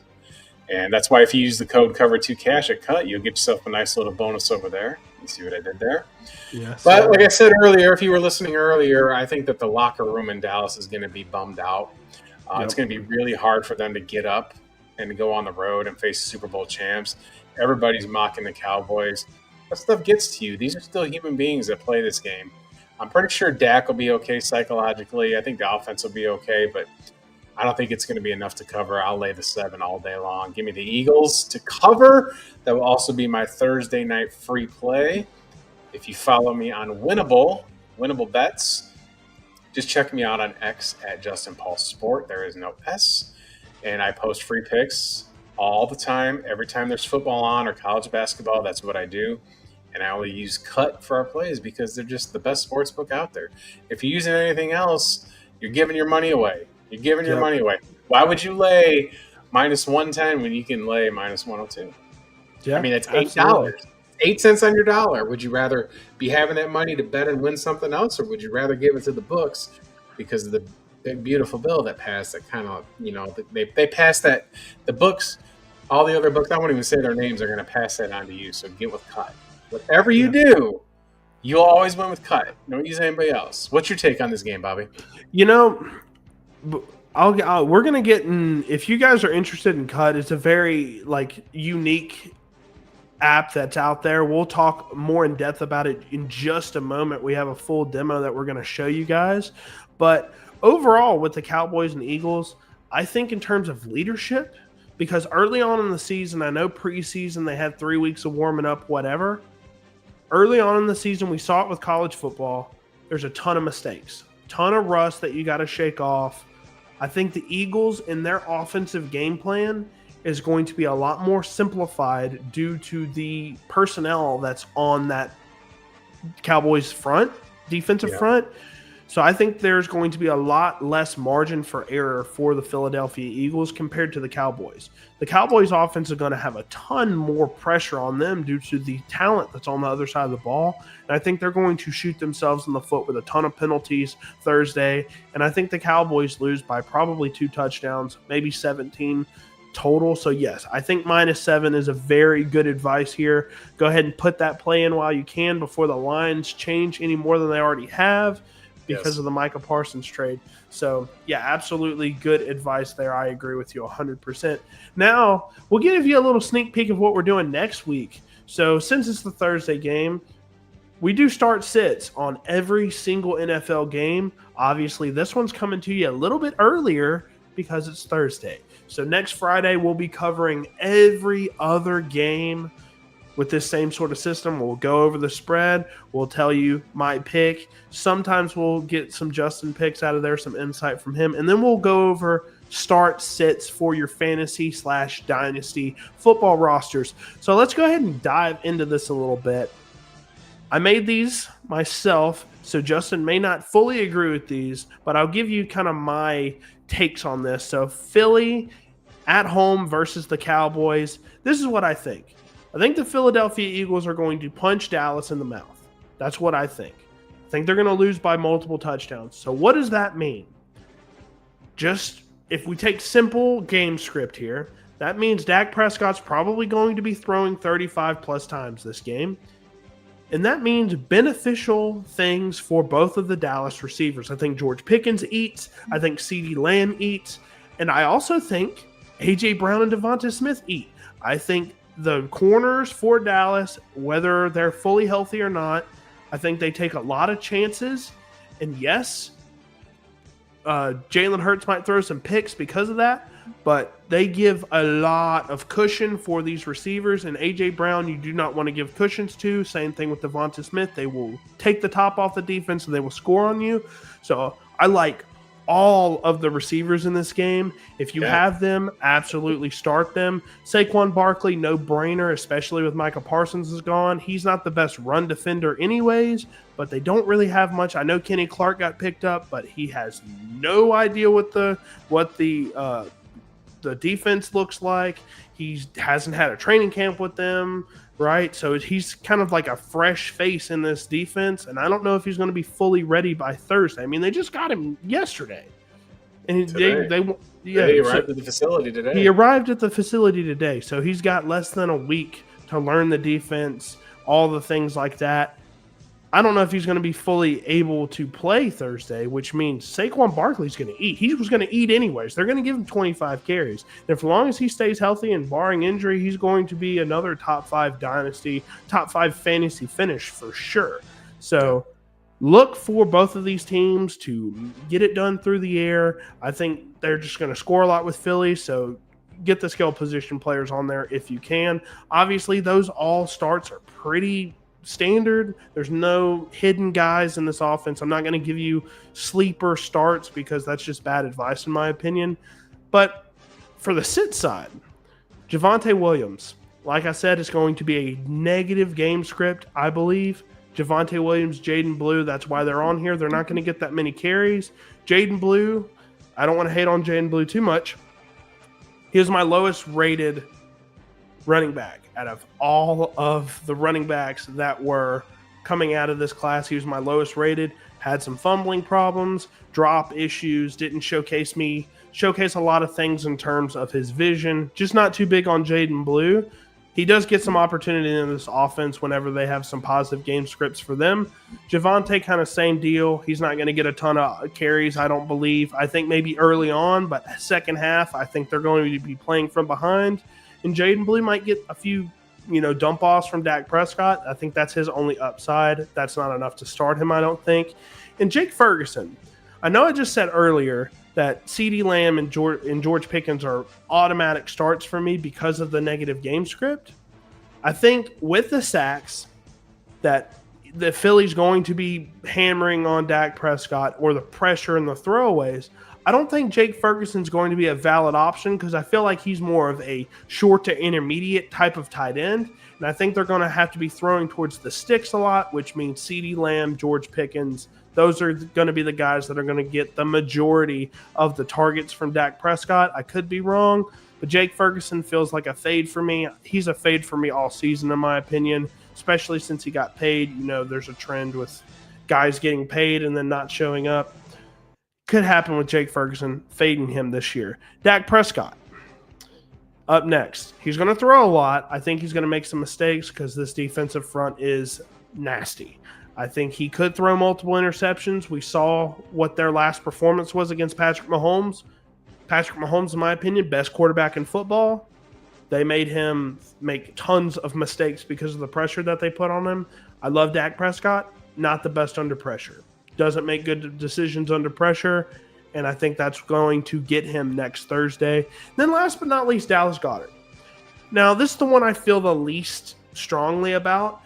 There's not too many players in this Philly offense that I'm going to tell you not to start. Will Shipley, obviously, you're not starting. Who's the guy? Kenneth Gainwell could even get a few targets out of the backfield, but no. Any of the wide receivers, I know Johnny Wilson got hurt. He's out for a significant amount of time. I think he's out all year. The guy that they got last year. I'm out on Jahan Dotson, by the way. That's a bust. Yeah, Jahan Dotson's the name I was trying to think of. You're not starting Jahan Dotson unless you're in a super deep format. And if you're starting Jahan Dotson not in the deep format, you're probably not. You don't have anyone else. So Dallas Goedert, I think he's one of the guys that if he's your only tight end, start him. But if you have a guy like Kyle Pitts above him, I think you should start Kyle Pitts over Dallas Goedert.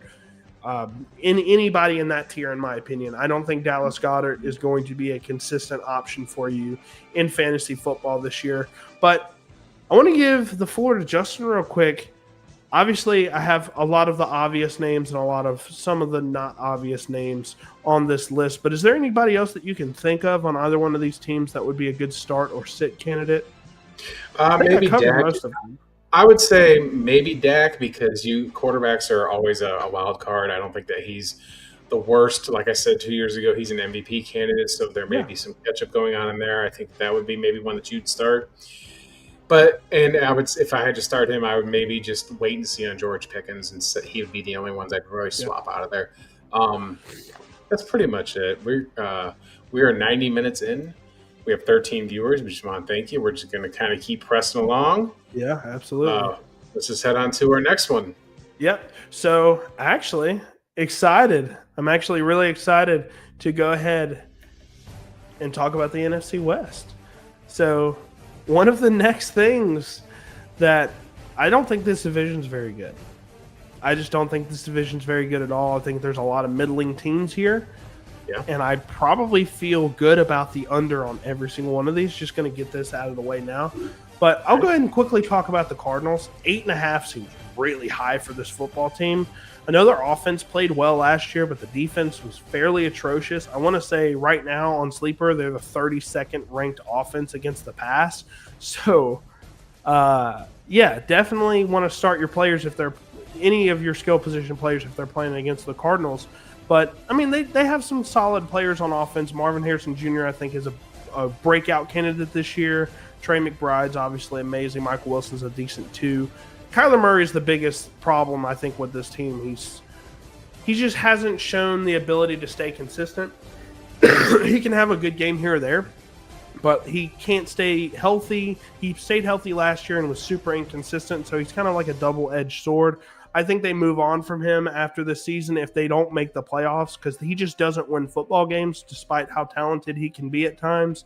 And the defense is just – I mean, they don't have a lot in terms of defense. And James Conner and Trey Benson, I think, is a solid duo. I think those guys should both be – I think Trey Benson's a really good candidate to keep on your dynasty bench right now.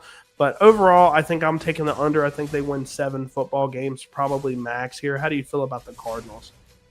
I'll be really quick. I think the Cardinals are a playoff team. I think this is Jonathan Gannon's year 3. He's finally got all the pieces together to do well. Walter Nolan will come off the PUP list and provide them with some upfront, desperately needed pass rush. They did improve with the offensive line through the draft. They got Marvin Harrison. They got Michael Wilson, but they drafted that defensive back in the second round. His name escapes me, from Ohio State. He's absolutely elite. I think the Cardinals can win 9-10 games. I would bet the over here. This is definitely one of my better plays for the NFC West. Okay, sweet. So we're completely polar opposites on what we think about the Cardinals. That's interesting. This is year 3, so it's show out or everybody's getting terminated. And I agree. They're taking their time with a methodical rebuild. There's been 2 years of disaster, and I think that Marvin Harrison has his breakout. I think Kyler knows he's on the clock. If the Cardinals don't make the playoffs here, I think they might start looking to replace a quarterback. And I'm not going to lie, 2026 might be one of the better years in the next 3-4 years to get a quarterback. This might be if they don't get in there, they're going to start figuring out. They're going to, because you can't start off 3 seasons coaching and not make the postseason. And I think that this is the year for them to do it, because when we talk about quarterbacks, we're going to segue into the Rams. I am not. This 9.5 line is, I think it's exactly where it should be. Yeah. I'm going to take the Rams to go under on the 9.5 because I don't like their skill position players. I think losing Cooper Kupp's going to hurt this team. Kyron Williams is a touchdown merchant for sure. If you want him in Dynasty, I think he's proven that he's going to put points on the board for you. But with Matthew Stafford and his back issues, that's really scary for a 37-year-old who's been playing in the league forever. I think this is his swan song as a quarterback, personally. Yeah, absolutely. The defensive line is absolutely incredible here, though. When you got Jared Verse just tearing it up. Defensively, I think the Rams are going to be okay, but I don't think that this is a playoff team this season. A lot of people love the Rams, but I know last year they nearly went to Philadelphia and kind of pulled it out in an exciting game in the snow in the divisionals last year. But it just feels like there's going to be a little bit of regression here. I don't think that they've got. I mean, Jordan Weddington, just don't know yet. Puka Nacua can't stay on the field. I like the under on the Rams here. I agree with you on the under for sure. Stafford, we don't know if he stays healthy all year. Jimmy G, We don't know how he's going to play. I He put looked Stetson awful. Bennett in there. First of all, there's 13 viewers. If any of you are Georgia Bulldog fans, I'm going to tell you right now, I never believed in Stetson slander. Never. Because the dude was a winner. He was a leader. He was 36 years old in college, but he knew how to run Kirby Smart's offense, and he won championships back-to-back there. I mean, I have got respect for Stetson Bennett. I think he's a better player than Jimmy G. He looked absolutely amazing in the preseason. He did. He looked solid. It was really He good. looked He had some off the field stuff, right? Yeah. He had some off the field stuff, unfortunately, but he's come back from that. I really hope that he gets an opportunity to shine in this offense if Stafford does go down. But yeah, Puka can't stay on the field. He's one of my biggest sells in Dynasty right now, and a void in redraft as well. Devontae Adams just – did we lose? No, you're still there. You froze up, though. But I'll let you reset your camera for a minute because I think we just lost you. But and I'm going to kind of keep the show moving along. But Devontae Adams is a good upgrade there for them. But he is also in his older years. It just feels like the Rams are going to regress a little bit. The NFC is so wide open, though. If they did make the postseason, it wouldn't be a big deal. But they're definitely not Super Bowl contenders as far as I'm concerned. I think, like I said, we lost Bobby there. I think that is it's just not it. It's just not it for the Rams. And they're just going to take a step back. This is how the NFL works. You're in cycles, and those kinds of things happen. And I just think that the Rams are absolutely on their way out. And with the Rams, I want to wrap that up and kind of get into the 49ers a little bit. Yep. Sorry about that. Had some slight internet issues. It's all good. So some of our people that know me know that I'm a 49ers hater. I absolutely hate the 49ers. I'm never going to support the 49ers. I hope they lose every single game and go 0-17. Because I just feel like this has just been a team of all pros with strokes of luck, but they choke and they can't get it done. And last year, for me, the Packers fan absolutely indulged in them going 6-11. It was beautiful. It was breathtaking. I'd like to see a repeat performance. I mean, this is a team that traded 3 firsts to get Trey Lance, but the Packers only had to trade 2 firsts to get a proven all-pro.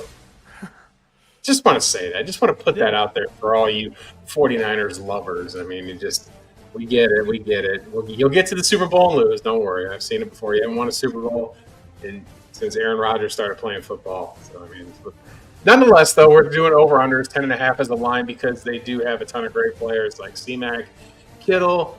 Brock Purdy is a steady hand. I mean, defensively, they got Fred Warner. Their secondary is new, though. I think that 10.5 is feasible.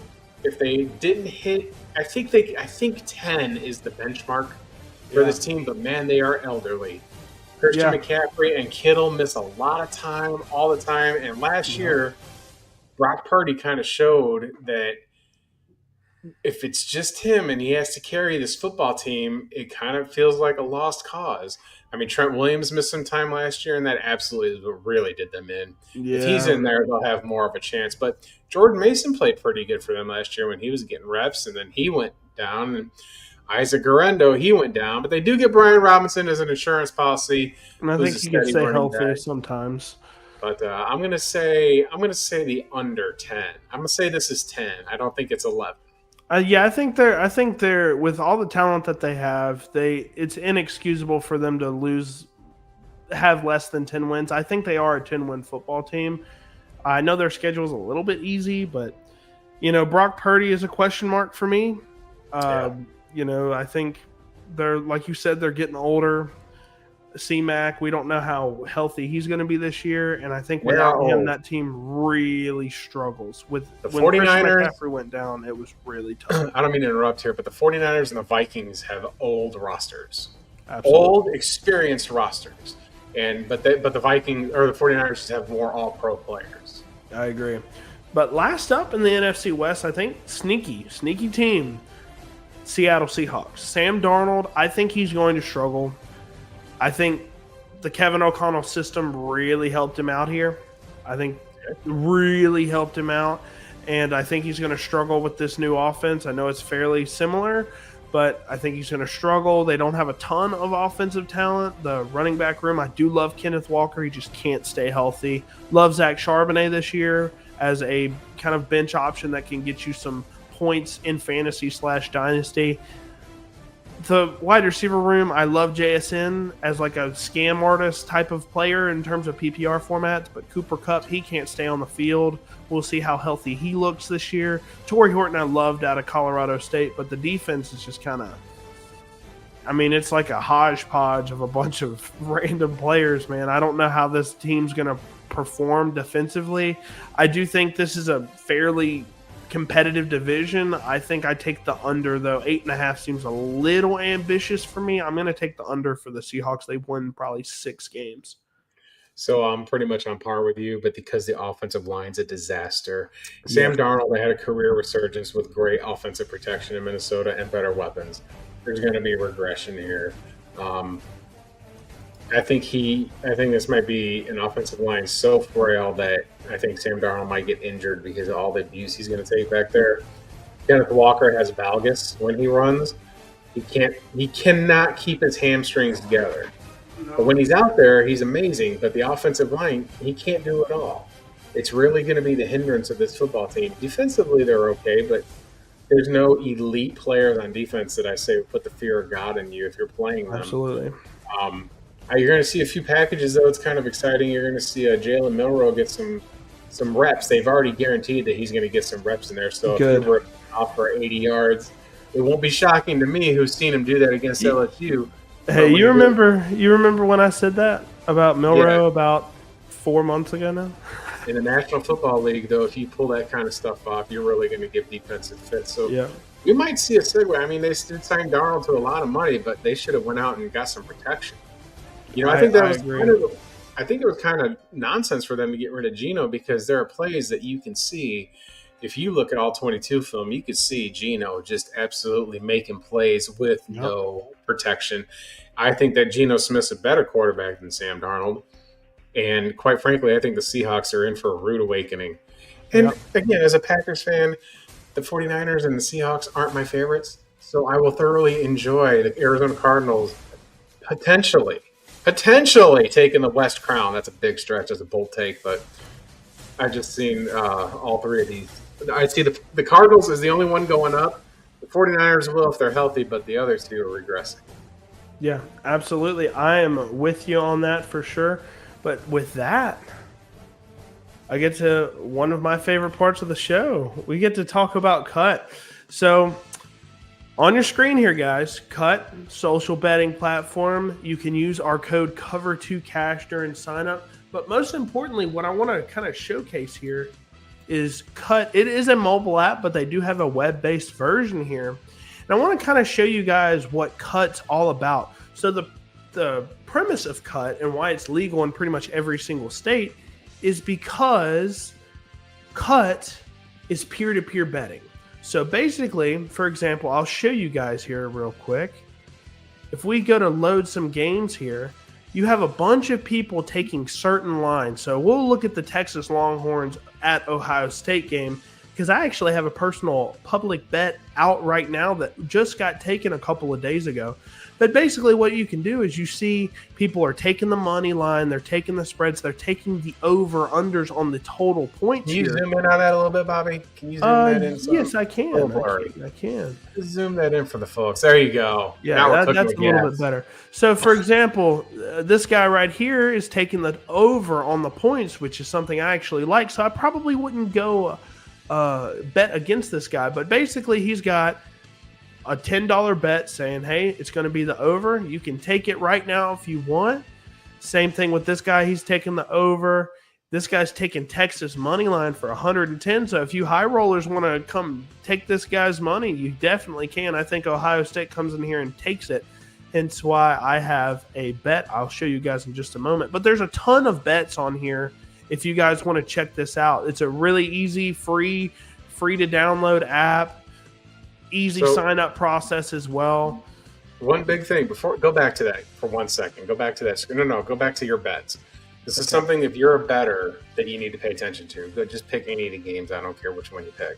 Okay. Just go back to the bet menu real quick. Because one thing that we've talked about in the very beginning was the juice. And if you're not an experienced bettor, that's okay. I'm going to explain this to you.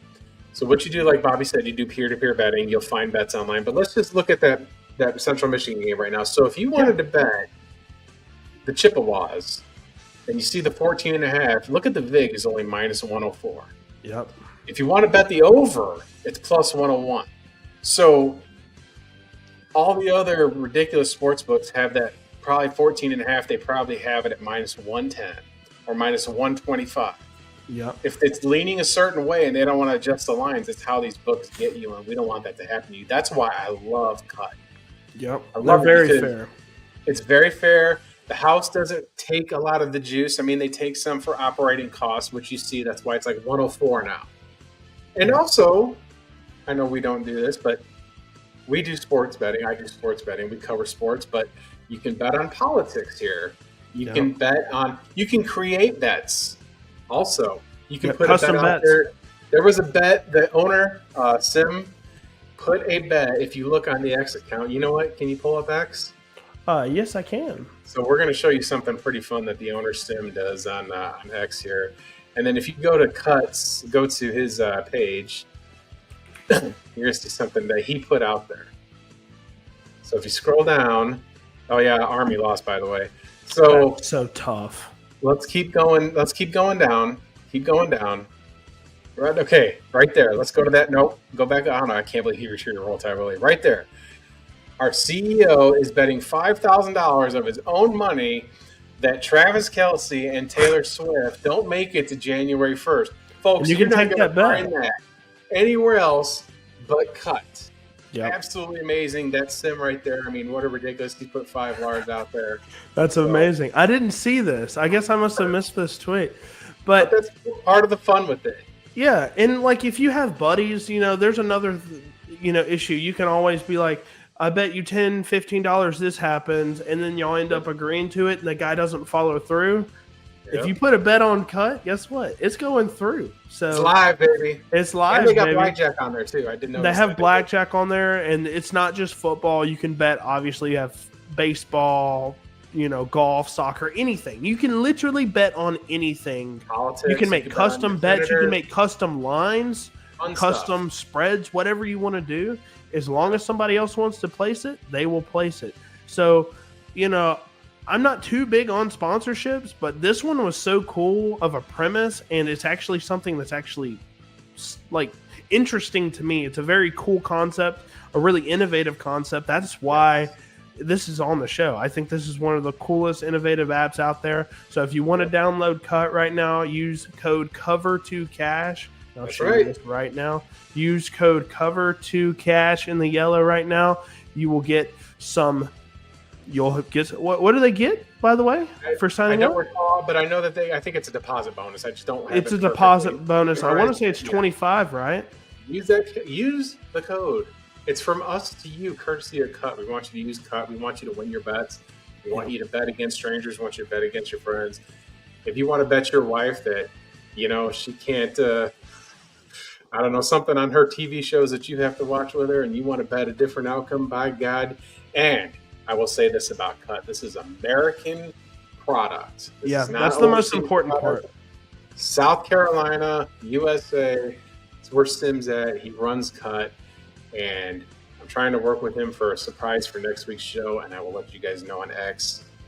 Guys, look, we may have a special guest next week. Stay tuned, like, and subscribe. If you are on X, log on to my YouTube. I put the link. Just like and subscribe to my channel. I'm trying to get 200 followers, y'all. We're giving you this amazing content. We got this amazing sponsor.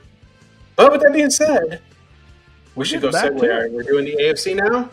We are starting with the AFC North. My pick for the best division in football, and then you have the Cleveland Browns. So I think man, it's close. NFC North or the AFC North, very close in terms of overall talent.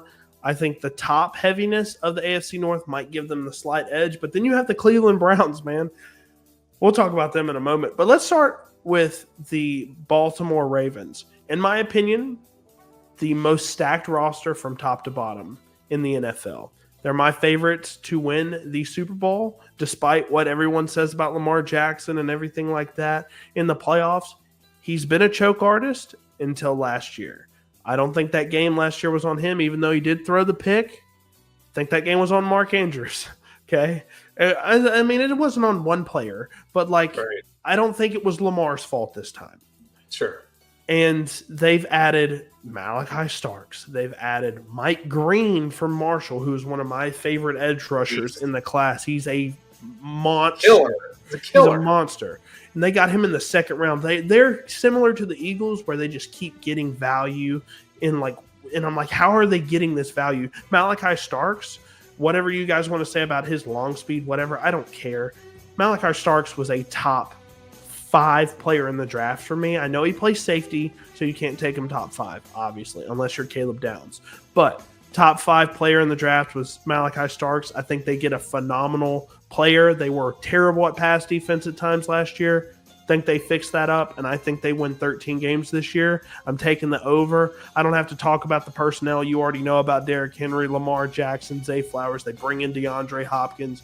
They have a ton of talent on the defense. They brought in Jair Alexander. If he's healthy, he can play at an all-pro level. We've already seen it.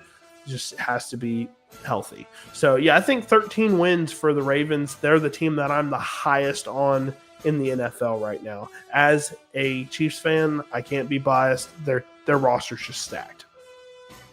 Yeah, I'm not going to go too much in depth for time, but I don't think that they go over 11.5 because they play in this division. This division is just absolutely brutal. But this is always about the line when you're betting, not necessarily how good you are. I think that they might get a little bit of, snapped. I mean, last year they started 0-2, if you remember. And I do remember that. It's all about the wins and the losses here. I'm going to take 11 because I think 12 is hard to win in this division. It's very tough. I don't feel it's a runaway division by any stretch of the imagination. Yeah, but it is their playoff team, and I think that they play in the AFC Championship. I think they make it to the Super Bowl, and I think it's Baltimore and another team that we'll talk about. Oh, really? Yeah, I think it's Baltimore and another team in the AFC Championship. So, who do you have winning the NFC? Well, it's really hard to speculate, but I think we might see. I think we might see an upset in the playoffs, and I think we could potentially see a Lions-Packers NFC Championship game. I don't hate that. I think those are some of the top players in. I think they're some of the top defenses, and like I said, I think the Eagles might lose in the playoffs. I mean, that's kind of like what they've done over the past few years. I know they've made it to 2 Super Bowls, but before that, they were having struggles in the playoffs. But the part of the reason why I think the Ravens, I think they lose 1 game in this division.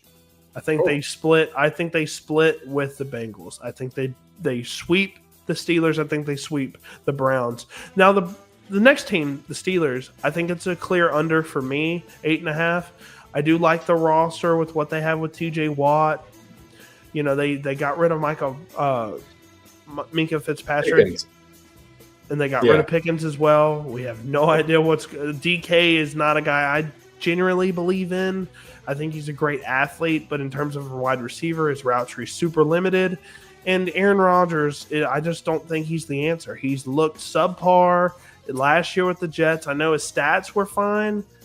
He just didn't look great. He's a check down merchant, and the running back room is decent. I mean, I like Breece Hall somewhat, but overall, I think this is a 6. All right. Well, Bobby faded out there. I think he's having technical issues on his end. So while he's resetting everything there, I'm going to talk about the Steelers for a minute. I like the over 8.5 here. This is one of the few times where I'm going to pull out absolutely the full against my gambling perspectives here.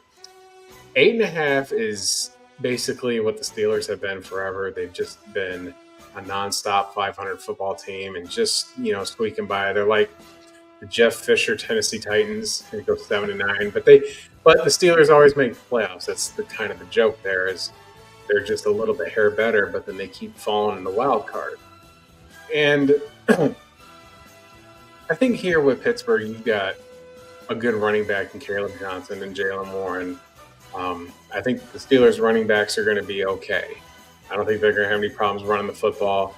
I think that the Pickens was kind of a cancer to the Steelers in that locker room. I mean, he was pretty outspoken. There seems to be a lack of wide receiver control under Tomlin. I mean, he's had Antonio Brown run out of there, but he's got DK Metcalf. And the whole thing that I was going to say, Bobby, while you were rebooting there a little bit was energy's working with my stuff right now. That's all right. I'm going a little bit against my logic on gambling, and I'm taking the over on the Steelers because I feel that this is Aaron Rodgers' swan song. Yeah, I can feel it. And I think he's going to ball out. Well, here's the thing. I think he loves his coach. I think the players are going to wrap around him. He's not bringing in all his buddies this time like he did in New York. Yep. Tomlin won't cater to him like the Jets did. But I think that he's got the mental wherewithal to take this team to the playoffs. In this division, he's played in these kind of divisions before. I just feel that Rodgers gets the Steelers over 8.5 wins. I think the Steelers can win 10 football games. The loss of Fitzpatrick was a little puzzling, but I still like Joey Porter. I mean, the Steelers just always find a way. It's a perfect line, but I'm taking 10 wins for the Steelers. Really? Yeah, so I love Tomlin as a coach. I think that Rodgers has an absolute swan song of an electric football year, knowing he's gone. I don't think it's going to be like when Peyton Manning fell off, or how Ben Roethlisberger fell off, because Rodgers has more talent than them guys, and he was zipping the ball last year and was still getting it done. And I think that his mental wherewithal of how he is as a person psychologically going into this, he's not 22, he's not football brain, he's his own man, and I think that's going to do leaps and bounds for the Steelers football team this season. Just this season. Yeah, that's fair overall. Yeah, so you're saying 10 wins. I'm saying 7.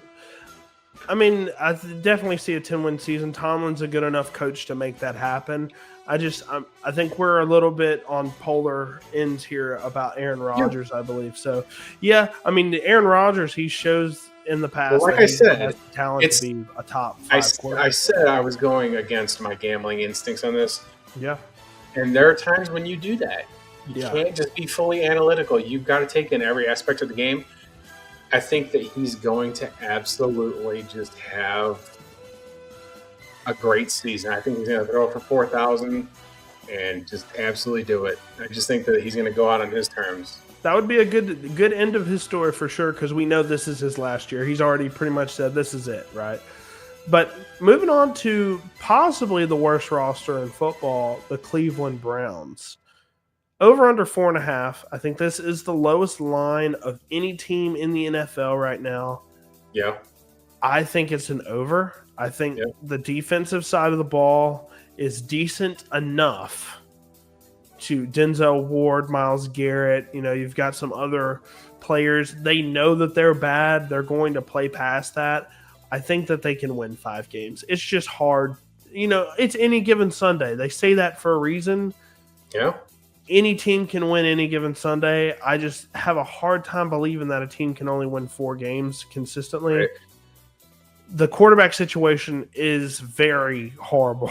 I mean, Joe Flacco, I love the story with Flacco. He's coming off his couch a couple seasons ago, has a late career resurgence. I love that.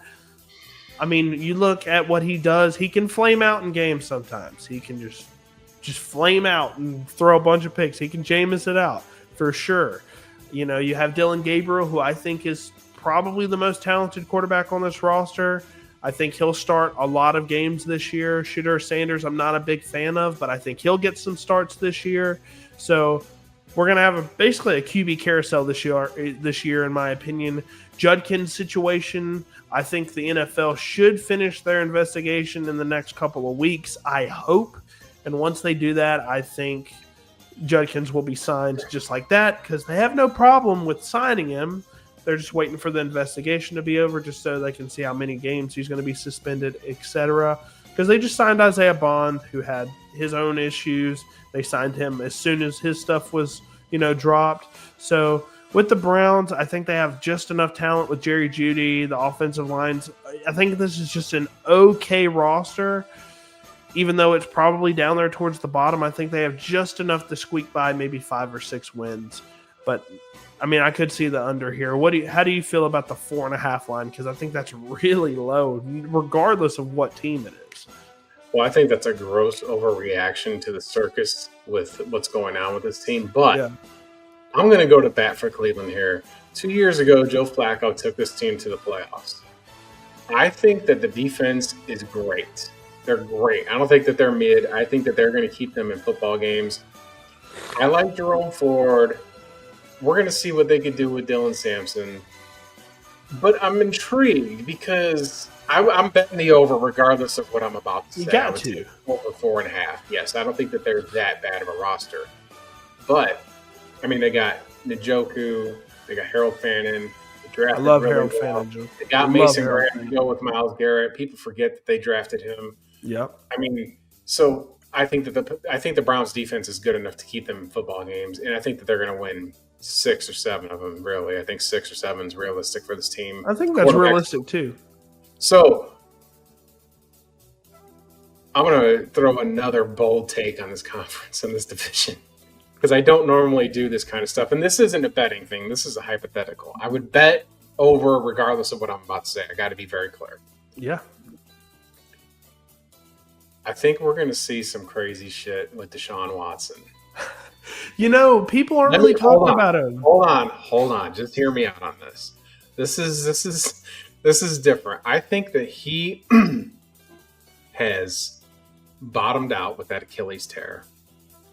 And everything that I've seen with him working has been nonstop commitment to football. Everything. And he's never going to shake all his turmoil and all that personal stuff. He's easy to pick at, especially with the poor performance. Yep. But I think he's going to put the Browns in dire straits because he's going to say, I'm healthy.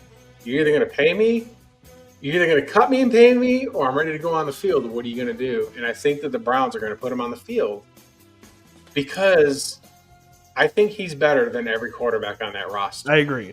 So I think that he might come back. If the Browns are 3-3 when he comes back, okay, I think they're going to put him on there to get to. The Browns are probably thinking, Jimmy Haslam's probably thinking, I got to finish this. So I'll put him out there. He gets hurt. Either way, he's guaranteed the money. I got to put him out there. And I think he might go out there and shock the world. I'm not saying that they'll make the playoffs or nothing like that, but I think if he gets out there, my instincts tell me that he's going to go out there and do something wild. Yeah. And the Browns fans are going to be like, wait a minute. You know, like, because there's rookies behind him. So, and he's still on the contract for another season, so they might run it back. Because I think Stefanski's a good coach. Yep. And I think that I don't think his job's in jeopardy. I think the Browns understand this quarterback situation is whack. Because the rest of the roster is not terrible. I mean, they can get better at the wideout position, but I'm taking over. I don't want to go on this all night because we're already 2 hours in. My God, but I'm going to go over 5. And when we go to the Bengals, I think that's a high number, but it's a high number because of the offense. Because they won 9 games last year, and I think the defense got worse. But last year, I mean, Burrow was kind of hobbling along with that calf. But he still threw a ton of touchdowns. They're still amazing best skilled team in football. I mean, you got Higgins and Chase, and Jermaine Burton's going to get some looks in there, and Andre Iguodala, and the running game is going to be fine. The offensive line is okay. Trey Hendrickson's going to play, so that'll help somewhat with the secondary. But I think that by them getting Trey Hendrickson on that $30 million guarantee minutes for one season, kind of puts a set of relief in there, and the Bengals are going to focus on football. Joe Burrow is probably MVP candidate this year. Absolutely. You know, it makes sense in this division. So I would take under 9.5. Me too. I think they win 8 games and miss the playoffs.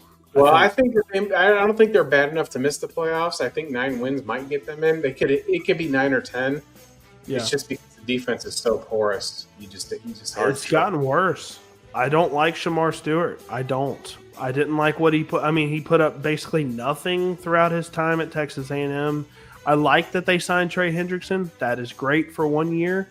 but they lost Sam Hubbard. They cut Jermichael Pratt, who was their leading tackler last year.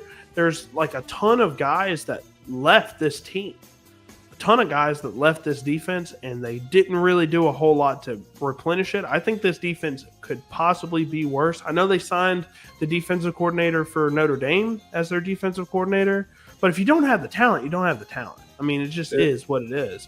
And I think this defense might be worse than what it was last year. We'll see. I think they win 8 football games. I'm taking the under with you as well. So let's go ahead and move on to the AFC South.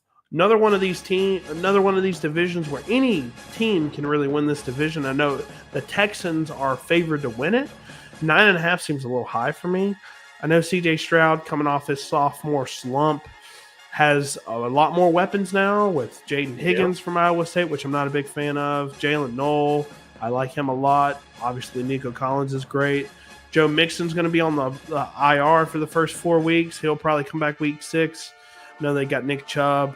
The offensive line is even worse than it was last year, in my opinion. I know they got Ariante Ursary out of Minnesota, but outside of that, nothing else. They lost Larry Tunzel. The defense has some solid players. I'm taking the under.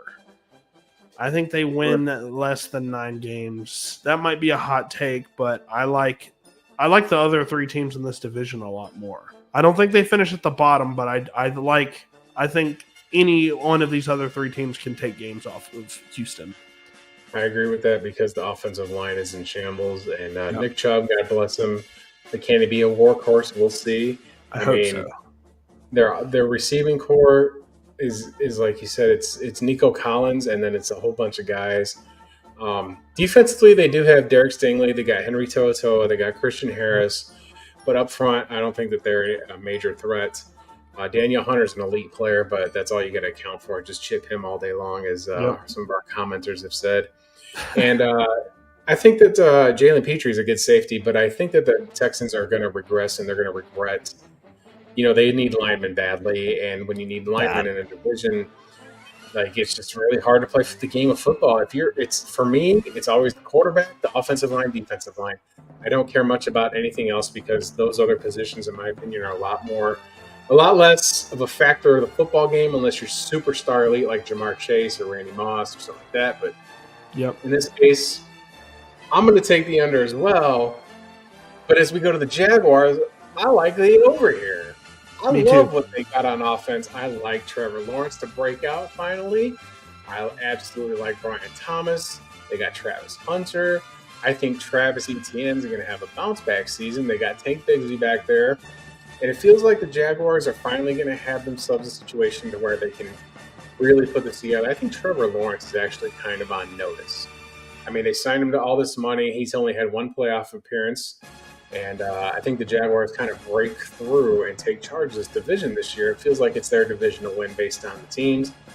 The Texans have a little bit more talent on the defensive side of the football, but I feel like the offense of the Jaguars can carry them to this division. I think they got the best offense out of these 4 teams because I don't see any other teams having the elite talent at the wideout position. I mean, Houston or Tennessee, Indianapolis has the better running back. But we're going to go – I'm going to hit 7. I'm going to take the over there. I think that they're their AFC South champions. And Tony Khan and the Khan family will be celebrating an AFC South championship. They're actually my pick as well for the AFC South, the Jaguars. I think the hire of Liam Cohen was a great hire. I thought that was a phenomenal hire. They need an offensive coach with Trevor Lawrence. I think he's going to turn it around. Travis Hunter was a great get, even though I think they overpaid to get him. I think this is going to be a 9-win football team. I'm going to take the over as well. I think 9-10 wins probably wins this division pretty comfortably. So over for the Jaguars. But let's talk about the Colts, man. So I'll be making a video next week about the Colts a little bit because the quarterback situation's a little weird, but they have a ton of talent offensively outside of the quarterback position. I know they lost Ryan Kelly, which is a big loss, but they still have Quentin Nelson. They have some guys in this offensive line that can get it done. Their wide receiver core has got a ton of guys. Michael Pittman, Josh Downs. I like Josh Downs a ton. right? You've got Alec Pierce. He might be a trade candidate. We'll see. Adonai Mitchell's a freak athletically. Big thing that they got, Tyler Warren. That dude, my bold take, if you guys watch my bold take video, my hot takes video, I said Tyler Warren's going to lead this team in receiving yards this year because I think they're just going to check it down a whole bunch. Yeah. Jonathan Taylor's amazing, right? They got DJ Giddens, who I liked out of Kansas State. But I want to talk about this. So I think Daniel Jones is underwhelming. I think Anthony Richardson, I don't know what they're doing with him, if they've given up on him or not, but Riley Leonard might be set to start a couple of games as a rookie out of Notre Dame. So keep your eyes on Riley Leonard, stash him if you can. I think this is a 9-win football team as well. I'm taking the over on the Colts despite the quarterback issues that they have and the defensive issues that they have as well. I'll be real quick. I mean, I think they got a good roster, but I don't care for Steichen not giving it to Anthony Richardson. I don't think anybody I didn't like that either. I don't think they believe in Daniel Jones, but I do think that they have Jonathan Taylor, and that'll keep them close. I think this line is perfect at 7.5. Man, I think if I'm just going to flip a coin here, and I know this is a game this is a team I would never bet. It's close. A futures bet on, but if I'm going to take one, I'm going to take the over just because the division is so wacky D that they could easily somehow win 10 games because of the division that they're in. Yep. But we're going to see what they do with the Colts. But I'll tell you, with the Tennessee Titans, I absolutely loved Cam Ward as the number 1 overall pick. This man has a Kobe Bryant mentality about focusing on the game of football. Yep. He is not distracted by TikToks. He's not distracted by women. He's not distracted by all the fame and the notoriety of going number 1. He is absolutely focused on the Tennessee Titans. I think that this is a game changer for them. I mean, the offensive line is okay. He does have veteran wide receivers. He got Calvin Ridley, and he's got Tyler Lockett over there. So he'll have he'll have guys at the skill position that are going to be able to help him. And I always mispronounce his name, but my boy from Stanford, Elick Manor, baby. He's going to be an absolute playmaker. He's their wide receiver too. Yep, and I like him a lot. I think he was a steal for them. I'm not too big on the backfield here, but if Tony Pollard has a good season, he's more than capable of being explosive. I just don't know if he can handle all the carrying. Yep. And Tyjae Spears is already on the PUP list. So we're going to see. I like Khalil Mullings a little bit out of Michigan. We'll see how many carries that guy gets. I think he can be a workhorse because, he's a bigger back. But, yeah, I agree with you about Tony Pollard. I think he'll get a decent amount of work. It's just whether he's going to hold up or not. Now, with Cam Ward, I dove real deep into his preseason tape. I debated about doing a video about it, but he waits a little bit too long on his reads.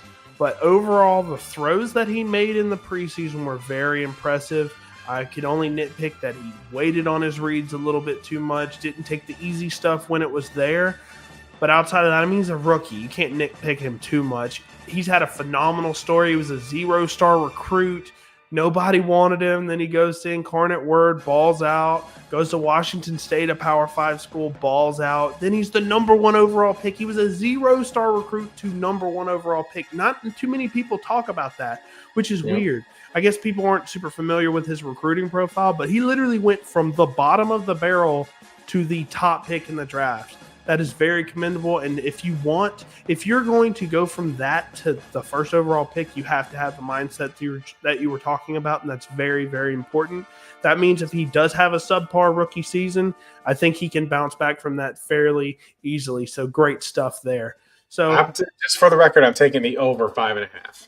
I think they're a 6-win football team. I think that's probably around where I would take them, but I don't think they're going to make the playoffs or anything like that. AFC East, baby. We have an 11.5 line here for the Buffalo Bills. I don't like this. I think it's really hard to win 12 games in the NFL. Despite all the talent that the Bills have, I'm taking the under here with Josh Allen. I love Keon Coleman. Khalil Shakir's fine, but they're very limited. James Cook, I think, is okay, but the offensive personnel here, I think, is okay. I think the defense is okay. The roster just doesn't jump off the screen for me. I think this is a 10-win football team just because Josh Allen is that good. Well, earlier in the program, I said I saw the Baltimore Ravens in the AFC Championship, and I see them playing the Buffalo Bills. I'm going to hammer them this year. I'm going to hammer them this year. I'm going to take the over here. Really? I feel like, well, here's the thing. So you're the analytics guy. If we were a color commentating team and we called football games, I'd be the lead and you'd be the analyst. You would definitely have the pencil and draw the plays and go through all the analytical stuff more so than doing the lead stuff like this. Because what I see here is a team that's just been knocking on the door, and I think this is They have been. I think that they go to the Super Bowl. They're my AFC champion of the Buffalo Bills, and I feel like we're going to go over the Chiefs a little bit later, but it feels like it's their time. There's just a time when it's your time, and this is, I think, the year that all the pieces are in line for Buffalo to make the run and get over the hump. I mean, I think that it's just time. This actually, I can't really give too much emphasis onto all the analytics behind it on this team, but there's sometimes you just get a feel when a team's going to do a run. I've had this feel with the 2020 Alabama team. Even though it was a COVID year, they were so close in the LSU game, with Joe Burrow and everybody, like say that 19 LSU team with Justin Jefferson. I mean, they only lost to him by a touchdown. They returned so much. It feels like this is Buffalo's time to get there. I think Josh Allen, it feels like an Aaron Rodgers situation where he's got to will it, a little bit. But defensively, they're not terrible. They're not a liability. I think they're okay. So I think they're fine. I feel like this is the time. I'm going to take the Bills over the 11.5. I'm going to take them as the AFC East champs. I'm going to take them as the AFC champions. And I'm going to pick them as my Super Bowl team in the AFC. Yeah, I think they win the East as well, for sure. I think they win 10 to 11 games, though. And I do think, again, I think they're easily able to beat any team in the playoffs on any given game. So I do think that they're solid in terms of them making the Super Bowl, hence why they have an 11.5 line. I just think that they're not going to be able to hang with the Ravens, but they are up there in terms of some of the top, they just perform. Regardless of talent on the roster, they just perform and win football games, and that's what it's all about. So up next, we have the Minnesota Vikings, the Dolphins, the Miami Dolphins, over under 8.5.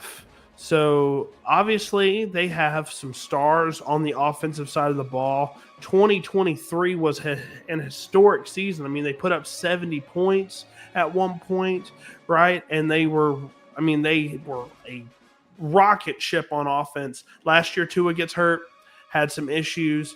That offense stopped in its tracks. So props to Tua, because people have said it. If Tua's not out there, this offense literally can't work. So I know they have some viable backups now, but Tua, you got him. You got Tyreek Hill on the twilight of his career. Jalen Waddle, who I like a ton. Achane. They got Ollie Gordon, who's been looking good in preseason. The line is not the best, especially with the guard play. We'll see how that ends up going. Right, they lost Christian Wilkins to the Raiders. Then they end up cutting Christian Wilkins, so they've lost some defensive players. So we'll see. I know they get Minka Fitzpatrick from the Steelers. They give up Jalen Ramsey, right? Is that the trade? Right? Yes. Yes. So they get a big-time player for them. So, yeah, I mean, I think the Dolphins, they're a fine team. I think that if it all depends on whether Tua is healthy or not. I think they can win 9 games if Tua is healthy.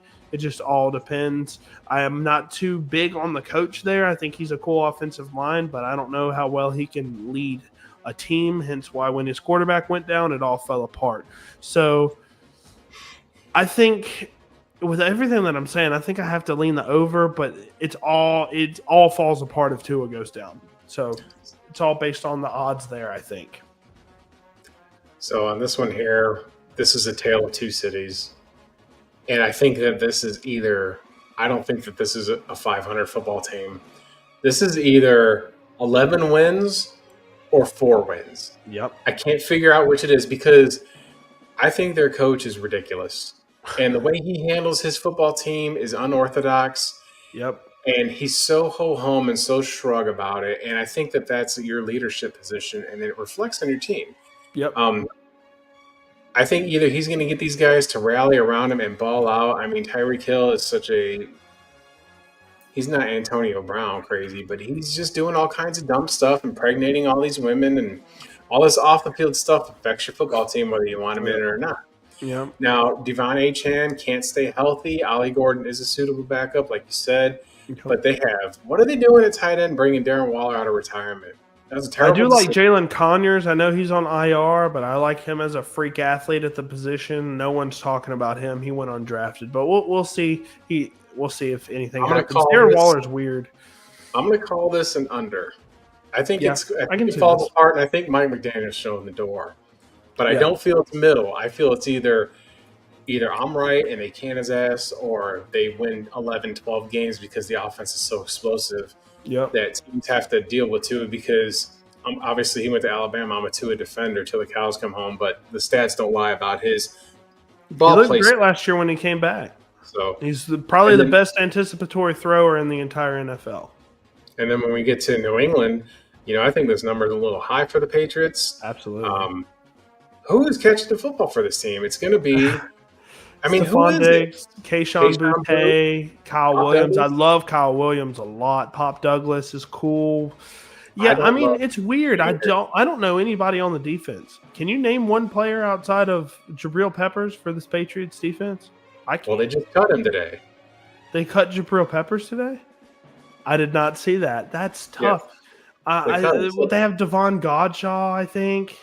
I think that this team is such a disaster, but I think the number's set at 8.5 because they have a quarterback and they got a coach who's got a track record there. Yep. So I think they're going to give Ramondre Stevenson. I think it's going to be a split backfield. But other than that, I don't really see anything that's going to put the fear of God in defenses. And I think the Buffalo Bills are going to steamroll this team. I think Miami could beat them. And I even think the Jets can beat them. I still feel there's still so much of fixing to do here. I agree. With the mess that was left behind with Mayo. There's no elite players on the defensive side of the football, like you said. Well, they got Christian Gonzalez. I forgot about I think Vrabel can coach him up, but I don't think he can coach him to 9 wins in a winning season. That's really tough, especially with this roster. I do like Christian Gonzalez. I think he's a great corner one from what he's put on tape. But I do love Travion Henderson. I thought that was a great pick. I think he's a top 5 back in terms of Dynasty. He'll be a top 5 back next year in Dynasty, I think, in terms of when this season's over. He looked phenomenal. I think Vrabel has done a lot with not much with the Titans back in 2019. He had Ryan Tannehill, and he took them to the number 1 seed in the AFC with the Titans. So I do think you're right about they've got the quarterback now. They've got the coach, in my opinion. I don't know if that equates to 9 wins with the roster, though. I'm taking the under 2. I think they could win 8 games, but I think that's their peak. 8 wins for this Patriots team is a big-time win if you're a Patriots fan, I think. But last but not least, we have the Jets, who 5.5 wins. They forget that they still have all the talent there. They have Sauce Gardner still, Breece Hall, Garrett Wilson. Do they really not like Justin Fields that much? Justin Fields can win football games. He's not the best passer in the world, but 5.5 for the Jets, that seems a little low. I think they could win 6 games. I think they could absolutely win 6 games. Yeah, I think that's very feasible. Quinnen Williams on the defensive side, there's tons of talent on this team. You just have to put it together. Aaron Glenn coming in. I think that 6 is feasible. I think that's the best bet in this division. I don't know. The Patriots bet's kind of pretty solid too. Those are the 2 I like more than the other 2, but I would take the Jets to hit over 6. I think that Justin Fields feels like he's got an opportunity here.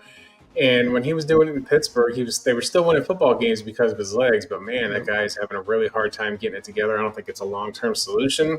Yeah. That's why he's on a 2-year deal. He's on a feel-it deal as far as I'm concerned. If the Jets stink, he's out the door. I'm convinced. And it'll be the end. He'll be out of football or he'll be holding the clipboard somewhere else because – if they stink, I think they can get a solid. I've said it a couple of times on the show, the 2026 class, guys, has a ton of really stud quarterbacks. Lenore Sellers, if he comes out, Cade Klubnik, right? Garrett Nussmeier. Like, there's a lot of really great, Drew talented. Yeah, Drew Aller. I think my favorite in the class right now, before anything's shown, is Cade Klubnik, and we'll get to see that showdown tomorrow. I am so excited. Cade Klubnik, Garrett Nussmeier. Yeah, it's tomorrow night. We'll get to the college games here soon. That's going to be amazing. But I'm taking the Jets to hit over 6.5 or over 6. I think they can hit 6. Agree. I agree with you. But last division we're going to talk about before we go into the college games, the AFC West. A dark horse. I know I'm a Chiefs fan, so I'm a little biased here. One of the better divisions in football. I don't think we can. I mean, there's the Raiders here, but you got the Broncos, the Chargers. They're both going hard here lately. That's why let's go ahead and start with the Broncos. Bo Nix, Sean Payton, RJ Harvey, I thought was a great pick, even though I thought they may have reached for him a little bit. Sean Payton said that was his guy, so might just no. Okay, we're good. I saw my internet go weird a little bit again. All right, anyways, so we've got Pat Bryant. I thought was a fantastic pick out of Illinois. Cortland Sutton came on strong last year. Mims came on even stronger towards the last part of the season. The defense is probably top 3 in the NFL, if not even higher than that. There's a ton of stuff to like about the Denver Broncos. Bo Nix, I think this is a clear over. And, as a Chiefs fan, it's hard for me not to say the Broncos might win the AFC West this year.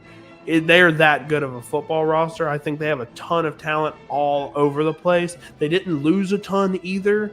I think the Broncos might be a dark horse to win this division. I know it's Chiefs sanity. They're a really good football team, and as a Chiefs fan, I'm a little scared of the Broncos this year. Well, I would say that it's not a dark horse pick. It is my pick to win the AFC West. Bo Nix certainly showed a level of maturity. That team went to the playoffs, and he actually didn't play poorly. He played great. You got Troy Franklin out there, who was a teammate of his as well. That it probably just slipped, but their backfield, they let Javonte Williams walk, and they let Audric Estime walk. So we're going to see. That was surprising. Yeah, but we're going to see what they're doing, because I think Sean Payton's in his 3rd year here, and I think that this is going to be an absolute return to greatness in the Mile High City.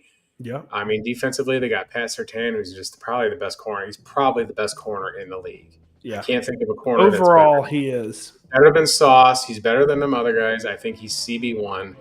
If I was to do a list like you like to do. Yeah, but I think the Denver Broncos do win the division, and as we segue into the Kansas City Chiefs, I think that last year, I'm hammering the under here. I'm hammering. It's my favorite play in this division, because this is an older roster, and they were showing cracks last year. Yep. They probably won 5 or 6 games that they really had no. Raiders blocked field goal. There was a ton of one-score games where we were just winning with the skin of our teeth. Yeah. Yep. And I mean, Pat Mahomes has regressed as a passer, and that's part of the offense they've been doing. They let Tyreek Hill walk. And then Travis Kelce has clearly lost a step. They've got Xavier Worthy. I mean, they can't do nothing with Hollywood Brown. What is going on here? I mean, I don't like their backfield. I mean, it just feels like this team, it feels like 9-8. It feels like the end of the dynasty. I think that I feel Philadelphia broke them is the term. And what I mean by that is, like Jerry Jones said, the Packers broke Dallas. I think that broke this team. And I'm not saying it's a full-on collapse, but I'm saying 11 wins ain't happening, Jack. I think that this team may miss the postseason next year. I think we didn't lose a lot throughout free agency, and I think we did get stronger as a football team. I do think that. I do think we got better as a football team. And I will say this, I think 11 wins is possible.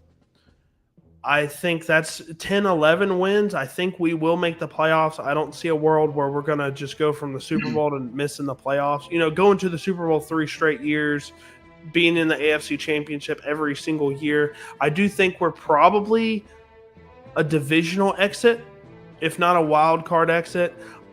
Obviously, I want my team to win the Super Bowl every single year, but I have to be honest about the roster. if I'm being realistic, I think we make the playoffs and we lose in the divisional round after winning a wild card spot. Probably, we'll see. But they added Jalen Royals, which I love. Obviously, the defensive front with Spags has just been amazing. Our defense carried us last year. It's all on whether Matt Nagy can figure out the offense, because he's been. I know I just don't like Matt Nagy. I love Andy Reid as a play caller, but I'm just not a Matt Nagy guy. I'm just saying that now. They just dink and dunk their way down the field. It wasn't like the 2018 Chiefs. I think they get back to their explosive ways. I think we're going to see a much more fun football team this year. I think we have 11 wins. But, the Chiefs can win 13 games and nobody's going to bat an eye at that. So I would stay away from this line. But under is definitely feasible here. I think 11 wins. Like I said, it's hard to win 12 games in the National Football League. It just is what it is. So we'll move on to the Raiders, who I think there's a lot of exciting things going on offensively with the Raiders. Geno Smith comes in. Right, he threw the ball a ton last year. We'll see what he looks like in a new scene. We've got Ashton Genty. He's going to be exciting. I love the Jack Besh pick in the second round. I know people are hating on me for having him as high as I have him. Love the prospect. I think he's going to be a PPR guy with the slot. I loved his hands. Dante Thornton is an exciting option just because he's 6'5", 4.3 speed, right? So we'll see.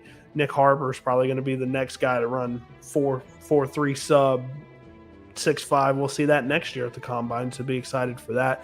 But 6.5 wins in this division, I think they're so clearly behind everybody else, especially defensively. They don't have a ton of talent outside of Max Crosby, unfortunately. And Jacoby Myers requested a trade, and that's like one of their better receivers. I just don't think this team can hang with the other teams. All of these teams are great defensively. The Chargers, they're great defensively. The Chiefs are really good. The Broncos are elite. So I think the Raiders are going to have a tough time, and I think it's an under for this classic franchise. That might be, 6 wins, 5 wins, I think is good for the Raiders. Yep, still not enough experience to go around. Smith's going to help. But I don't see a 7-win season. But if I'm betting this, I'm betting under the 6.5. Yeah, I think it's a decent line, though, a fair line. Yeah, it's just they're going to be running the ball, and they don't have electric skill players. They did bring Amari Cooper back, so that might help them get to 7 wins. But it's just kind of you got to see what they're changing the culture there, and usually that doesn't happen right away. Again, why do I keep forgetting tight ends?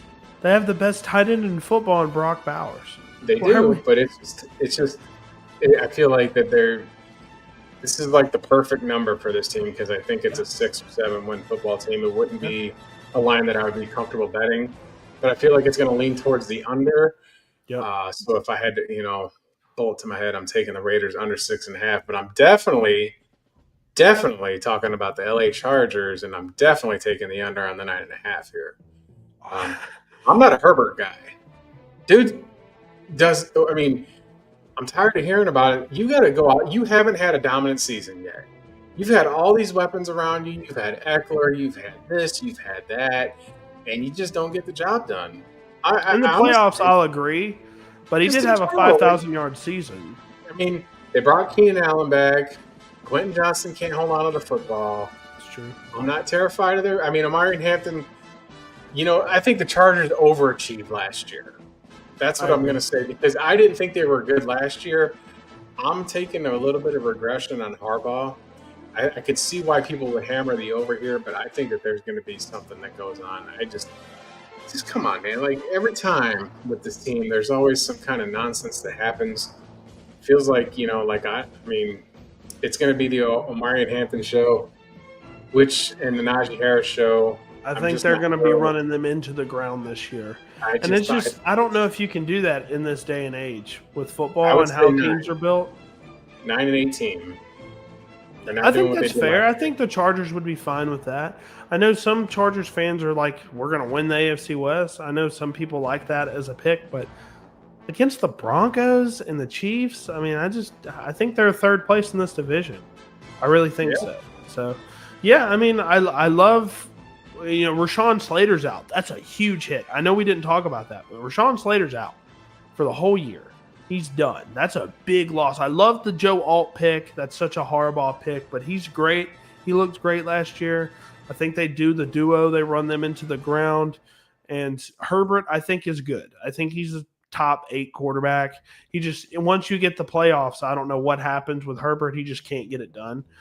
But I think he's good enough with what he does on the football field. They added Trey Harris, which was a solid get.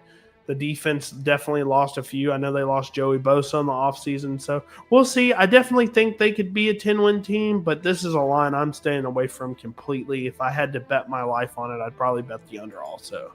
But now we get to the final part of our show. We're talking college football. Look, I don't know when the last time, and I'm not the biggest, historically I haven't been the biggest college football fan. Last year was the first year I was really, really getting into it outside of scouting players. This year, I don't know if I can think of a better opening weekend. I mean, they have some just star-studded games. Yeah. And I hate that I'm going to be – I can't say I hate that I'm going to be here, but I'm going to be in Hattiesburg watching the Mississippi State Bulldogs beat up on some Golden Eagles while this Texas-Ohio State game is going to be on. I'm going to have to be flipping on my phone while they're on the sidelines. I'm going to have to be figuring out a way to make this work. But Texas, Ohio State, 2 quarterbacks that are getting thrown into the fire. Julian Sayans getting thrown into the fire against this Texas defense. Arch Manning's getting thrown into the fire against this Ohio State defense. I love this. I think there's going to be a lot of really big-time plays. Could be game of the year. I don't think week 1 you can have a game of the year because there are going to be so many rusty elements to this. I like OSU minus 2.5. Like I said, I put a bet on them on the money line. I'm sure you're probably feeling similar, huh? Well, the line on that one changed. Texas is the favorite now. Really? I just looked at it today. Texas is the favorite on most books. Really? Yep. And I think I know a lot of that money's coming in because of there's really just coming down to quarterback. Both of these teams have lost so much to the draft. But I'm gonna take the home team here. Yeah, we got I know fellow SEC fans would chastise me for this, but let's just be a little bit realistic about Ohio State. They still have Caleb Downs. They still got Jeremiah Smith. I think that Jeremiah Smith is absolutely going to cook Maxwell over there on the Texas side. I think that Ohio State wins the game by touchdown. Well, let's go ahead and talk about your Crimson Tide, man. Tell us a little bit about how you think about this game. So when we did our SEC preview show, I picked Alabama to win the SEC. This is the most returning starters in the SEC. Yep. We finally got Kalen DeBoer settled in. They're without Jam Miller, and they've lost Tim Keenan on the defensive line. So we've got 2 starters that are out for this game. The weather is supposed to be questionable. It might get delayed for lightning, so it'll be water. We've seen Alabama have issues with South Florida in the same era when they come to these rain games. I think Florida State's quarterback has ran his mouth for being absolutely not worthy of being a starting quarterback. Florida State's got a little bit of a chip on their shoulder, I'm sure, from last season's embarrassment, plus the year before when Alabama was the team that replaced them in the final rankings. When they were undefeated. Playoff. But that being said, as the overall roster goes, I think that this line is pretty accurate. But I'm going to take Alabama to pull away in the second half. I think so, too. Pull away in the second half. Castellano is going to be running around like crazy, but I think one big shot from an SEC defensive player. I mean, Alabama's front 7 is their question mark, but I like their linebackers. I think, Deontay Lawson will get to him, or Justin Jefferson, and the secondary I think is going to absolutely smoke him. I think he's going to throw 3 interceptions. I think Alabama covers. Yeah, I think so as well. I think they win by 20 points. By the way, I picked for full transparency, for those that are watching me, that I did a play yesterday. I had Nebraska -6, and they couldn't cover, and I had Baylor and Auburn just beat them by 2 touchdowns. So starting off 0-2, but that's part of the business. I'm going to have to look at the box score there. Did Jackson Arnold do something? I don't know. I've been doing the show. I know he had the rushing touchdown we saw earlier before the show started. But let's go ahead and talk about Virginia Tech, South Carolina. So, Sam, if you're still watching, I'm not sure. I know we've been on the air 2.5 hours, but Virginia Tech at South Carolina. I think South Carolina covers here, man. I think this roster is, I said it earlier in the show, I think they're a dark horse to win the SEC. I don't think that they do it, but they are towards the top. It wouldn't surprise me if they were in there. South Carolina covers. I think they win by at least 2 touchdowns. I think Nick Harbor, I know he hasn't put a bunch of stats up on the stat sheet, but all reports is he's full go. He's transformed himself. That is a monster of a man. Obviously, they lost Raheem Sanders, but I think Lenore Sellers, you saw what he did towards the end of the season last year. He turned it on. He's going to continue that dominance against Virginia Tech. I think they get stomped, unfortunately, here. But now, my favorite game of the weekend, LSU at Clemson. How are you feeling about this line, and who do you got? It's going to be fun here. So, tomorrow, I'm watching the triple header like everybody else. Yeah. Texas and Ohio State at 9 o'clock in the morning Pacific time. Alabama right there in the afternoon slot. I'm going to watch Alabama over everybody else. And then this is the evening game, and it's the game of the week. I think it's more the game of the week than Texas Ohio State. I agree. Because Texas and Ohio State have lost so much, but both of these teams have their quarterbacks returning. Both of these teams have good coaches. Not that Texas and Ohio State don't. Got to be clear on this. And explosive offenses. But the game's in Death Valley. Dabo is. I don't know if you know this. Clemson found out that an LSU. I think it's in Clemson, by the way. It is. It's in Death Valley. There's a player, and they're both called Death Valley, ironically.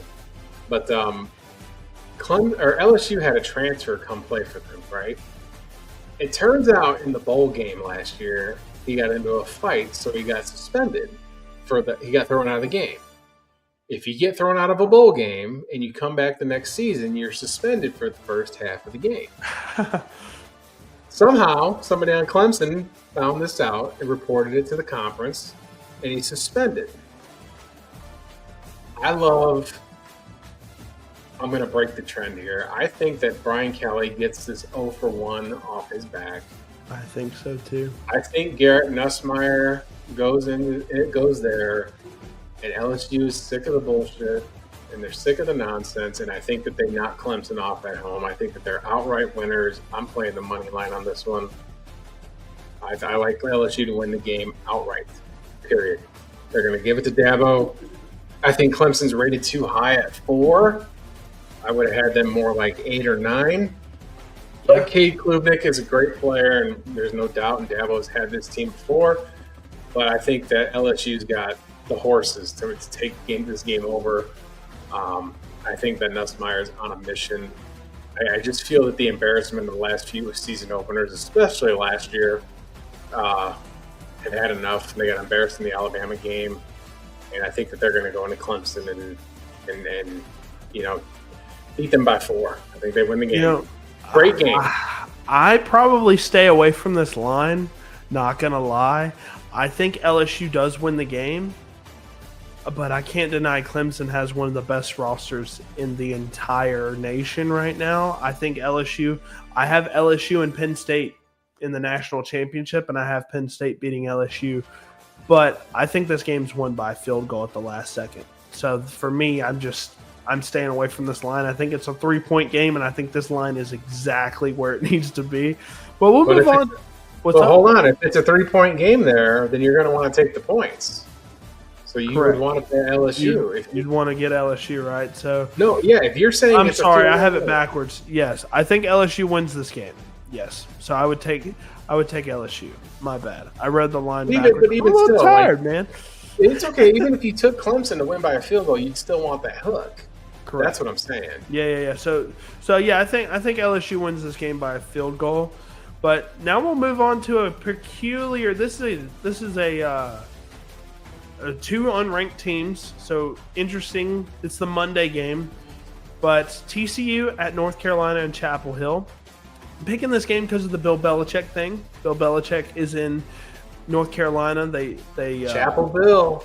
Yeah, they got Lopez out of South Alabama. He's the starter. I think they have a ton of talent. I think North Carolina pulls the upset on TCU. I don't even know if that's considered an upset. They're only 3.5-point favorites. I'm going to take North Carolina to win at home. Not too big on TCU as a team. So, yeah, North Carolina, I think they're a little bit better than people are giving them credit for. I know they underperformed last year, but with the talent that Bill Belichick's brought in and how he's coaching this football team, I think he can make a bowl game this year. I think he can win 7 games. We'll see. But I'll tell you what I do like is the Sunday matchup of the Catholics and the Convicts. Oh, the old, before you were born, Bobby, these teams used to have a nice little rivalry in the Lou Holtz, Jimmy Johnson era. Miami had all the felons. Notre Dame was going to church.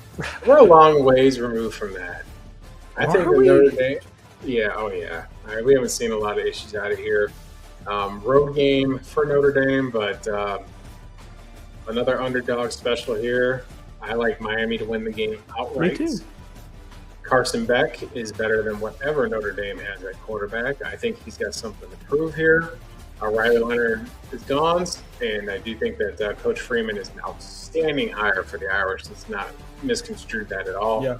Took this team to the national championship, even though they're clearly overmatched by Ohio State on a personnel level. But I do think that I think this is a statement win for the Hurricanes. I do think Carson Beck kind of shuts up his haters a little bit. I mean, I think that Georgia ran him out of there was the worst mistake that the Bulldogs could have done. Yeah, because he's light years better than Gunnar Stockton. I agree. So I'm taking the Hurricanes on money line on this one. So I like 2 outright dog winners on my side of the board here. I think we've already seen that. We've already seen that happen. You know, Boise State went out there and got smacked by South Florida. That South Florida quarterback, man, he was putting it on them. So I agree with you. It's weird that we agree on picks pretty much the entire way through. I don't know what you had. I think you have South Carolina covering too, huh? I don't know. I think that your side of the board there, I wouldn't play either one of those games. I think if I had to pick a side, I would take the points in both of them, though. Yeah. It's rare that we have 6 games and we're pretty much completely on the same side. So I agree with you on Miami. I think Beck is a lot better than people give him credit for. I know he had a down year with Georgia last year, but I mean, man, Georgia shouldn't have let him go. I think they missed the SEC. I think they lose out on winning the SEC because they let him go. So yeah, I'm taking 3.5 points, a dog for Miami. That's beautiful stuff there. Folks, we promise that these shows will not last this long. This is only because we went over every team in the NFL plus a college 6-pack.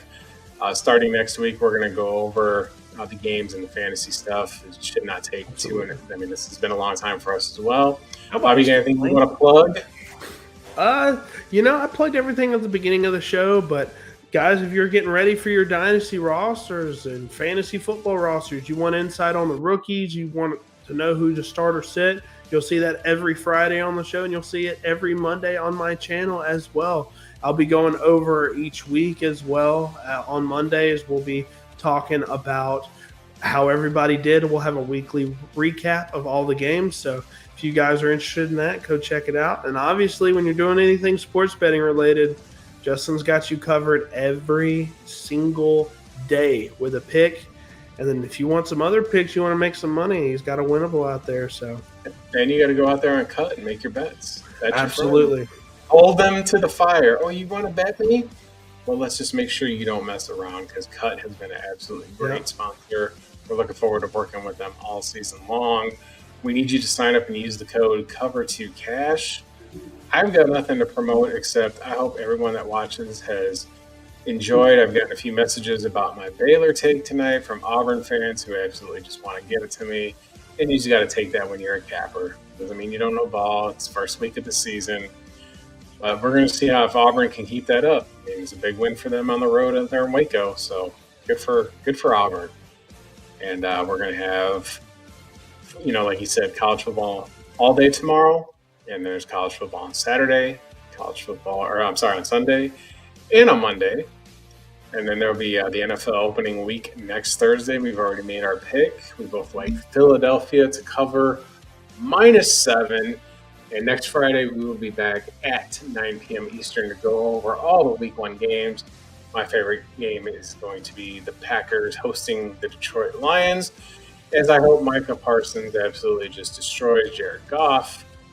And there's going to be a few other matchups that are marquee for next week, including the Bears and Vikings on Monday night. We're going to go over the entire thing. So with that being said, I think Bobby's just been having technical issues for the whole night. Thank you for tuning in. We will see you next week. Have a good weekend. Enjoy the games. Enjoy your Labor Day.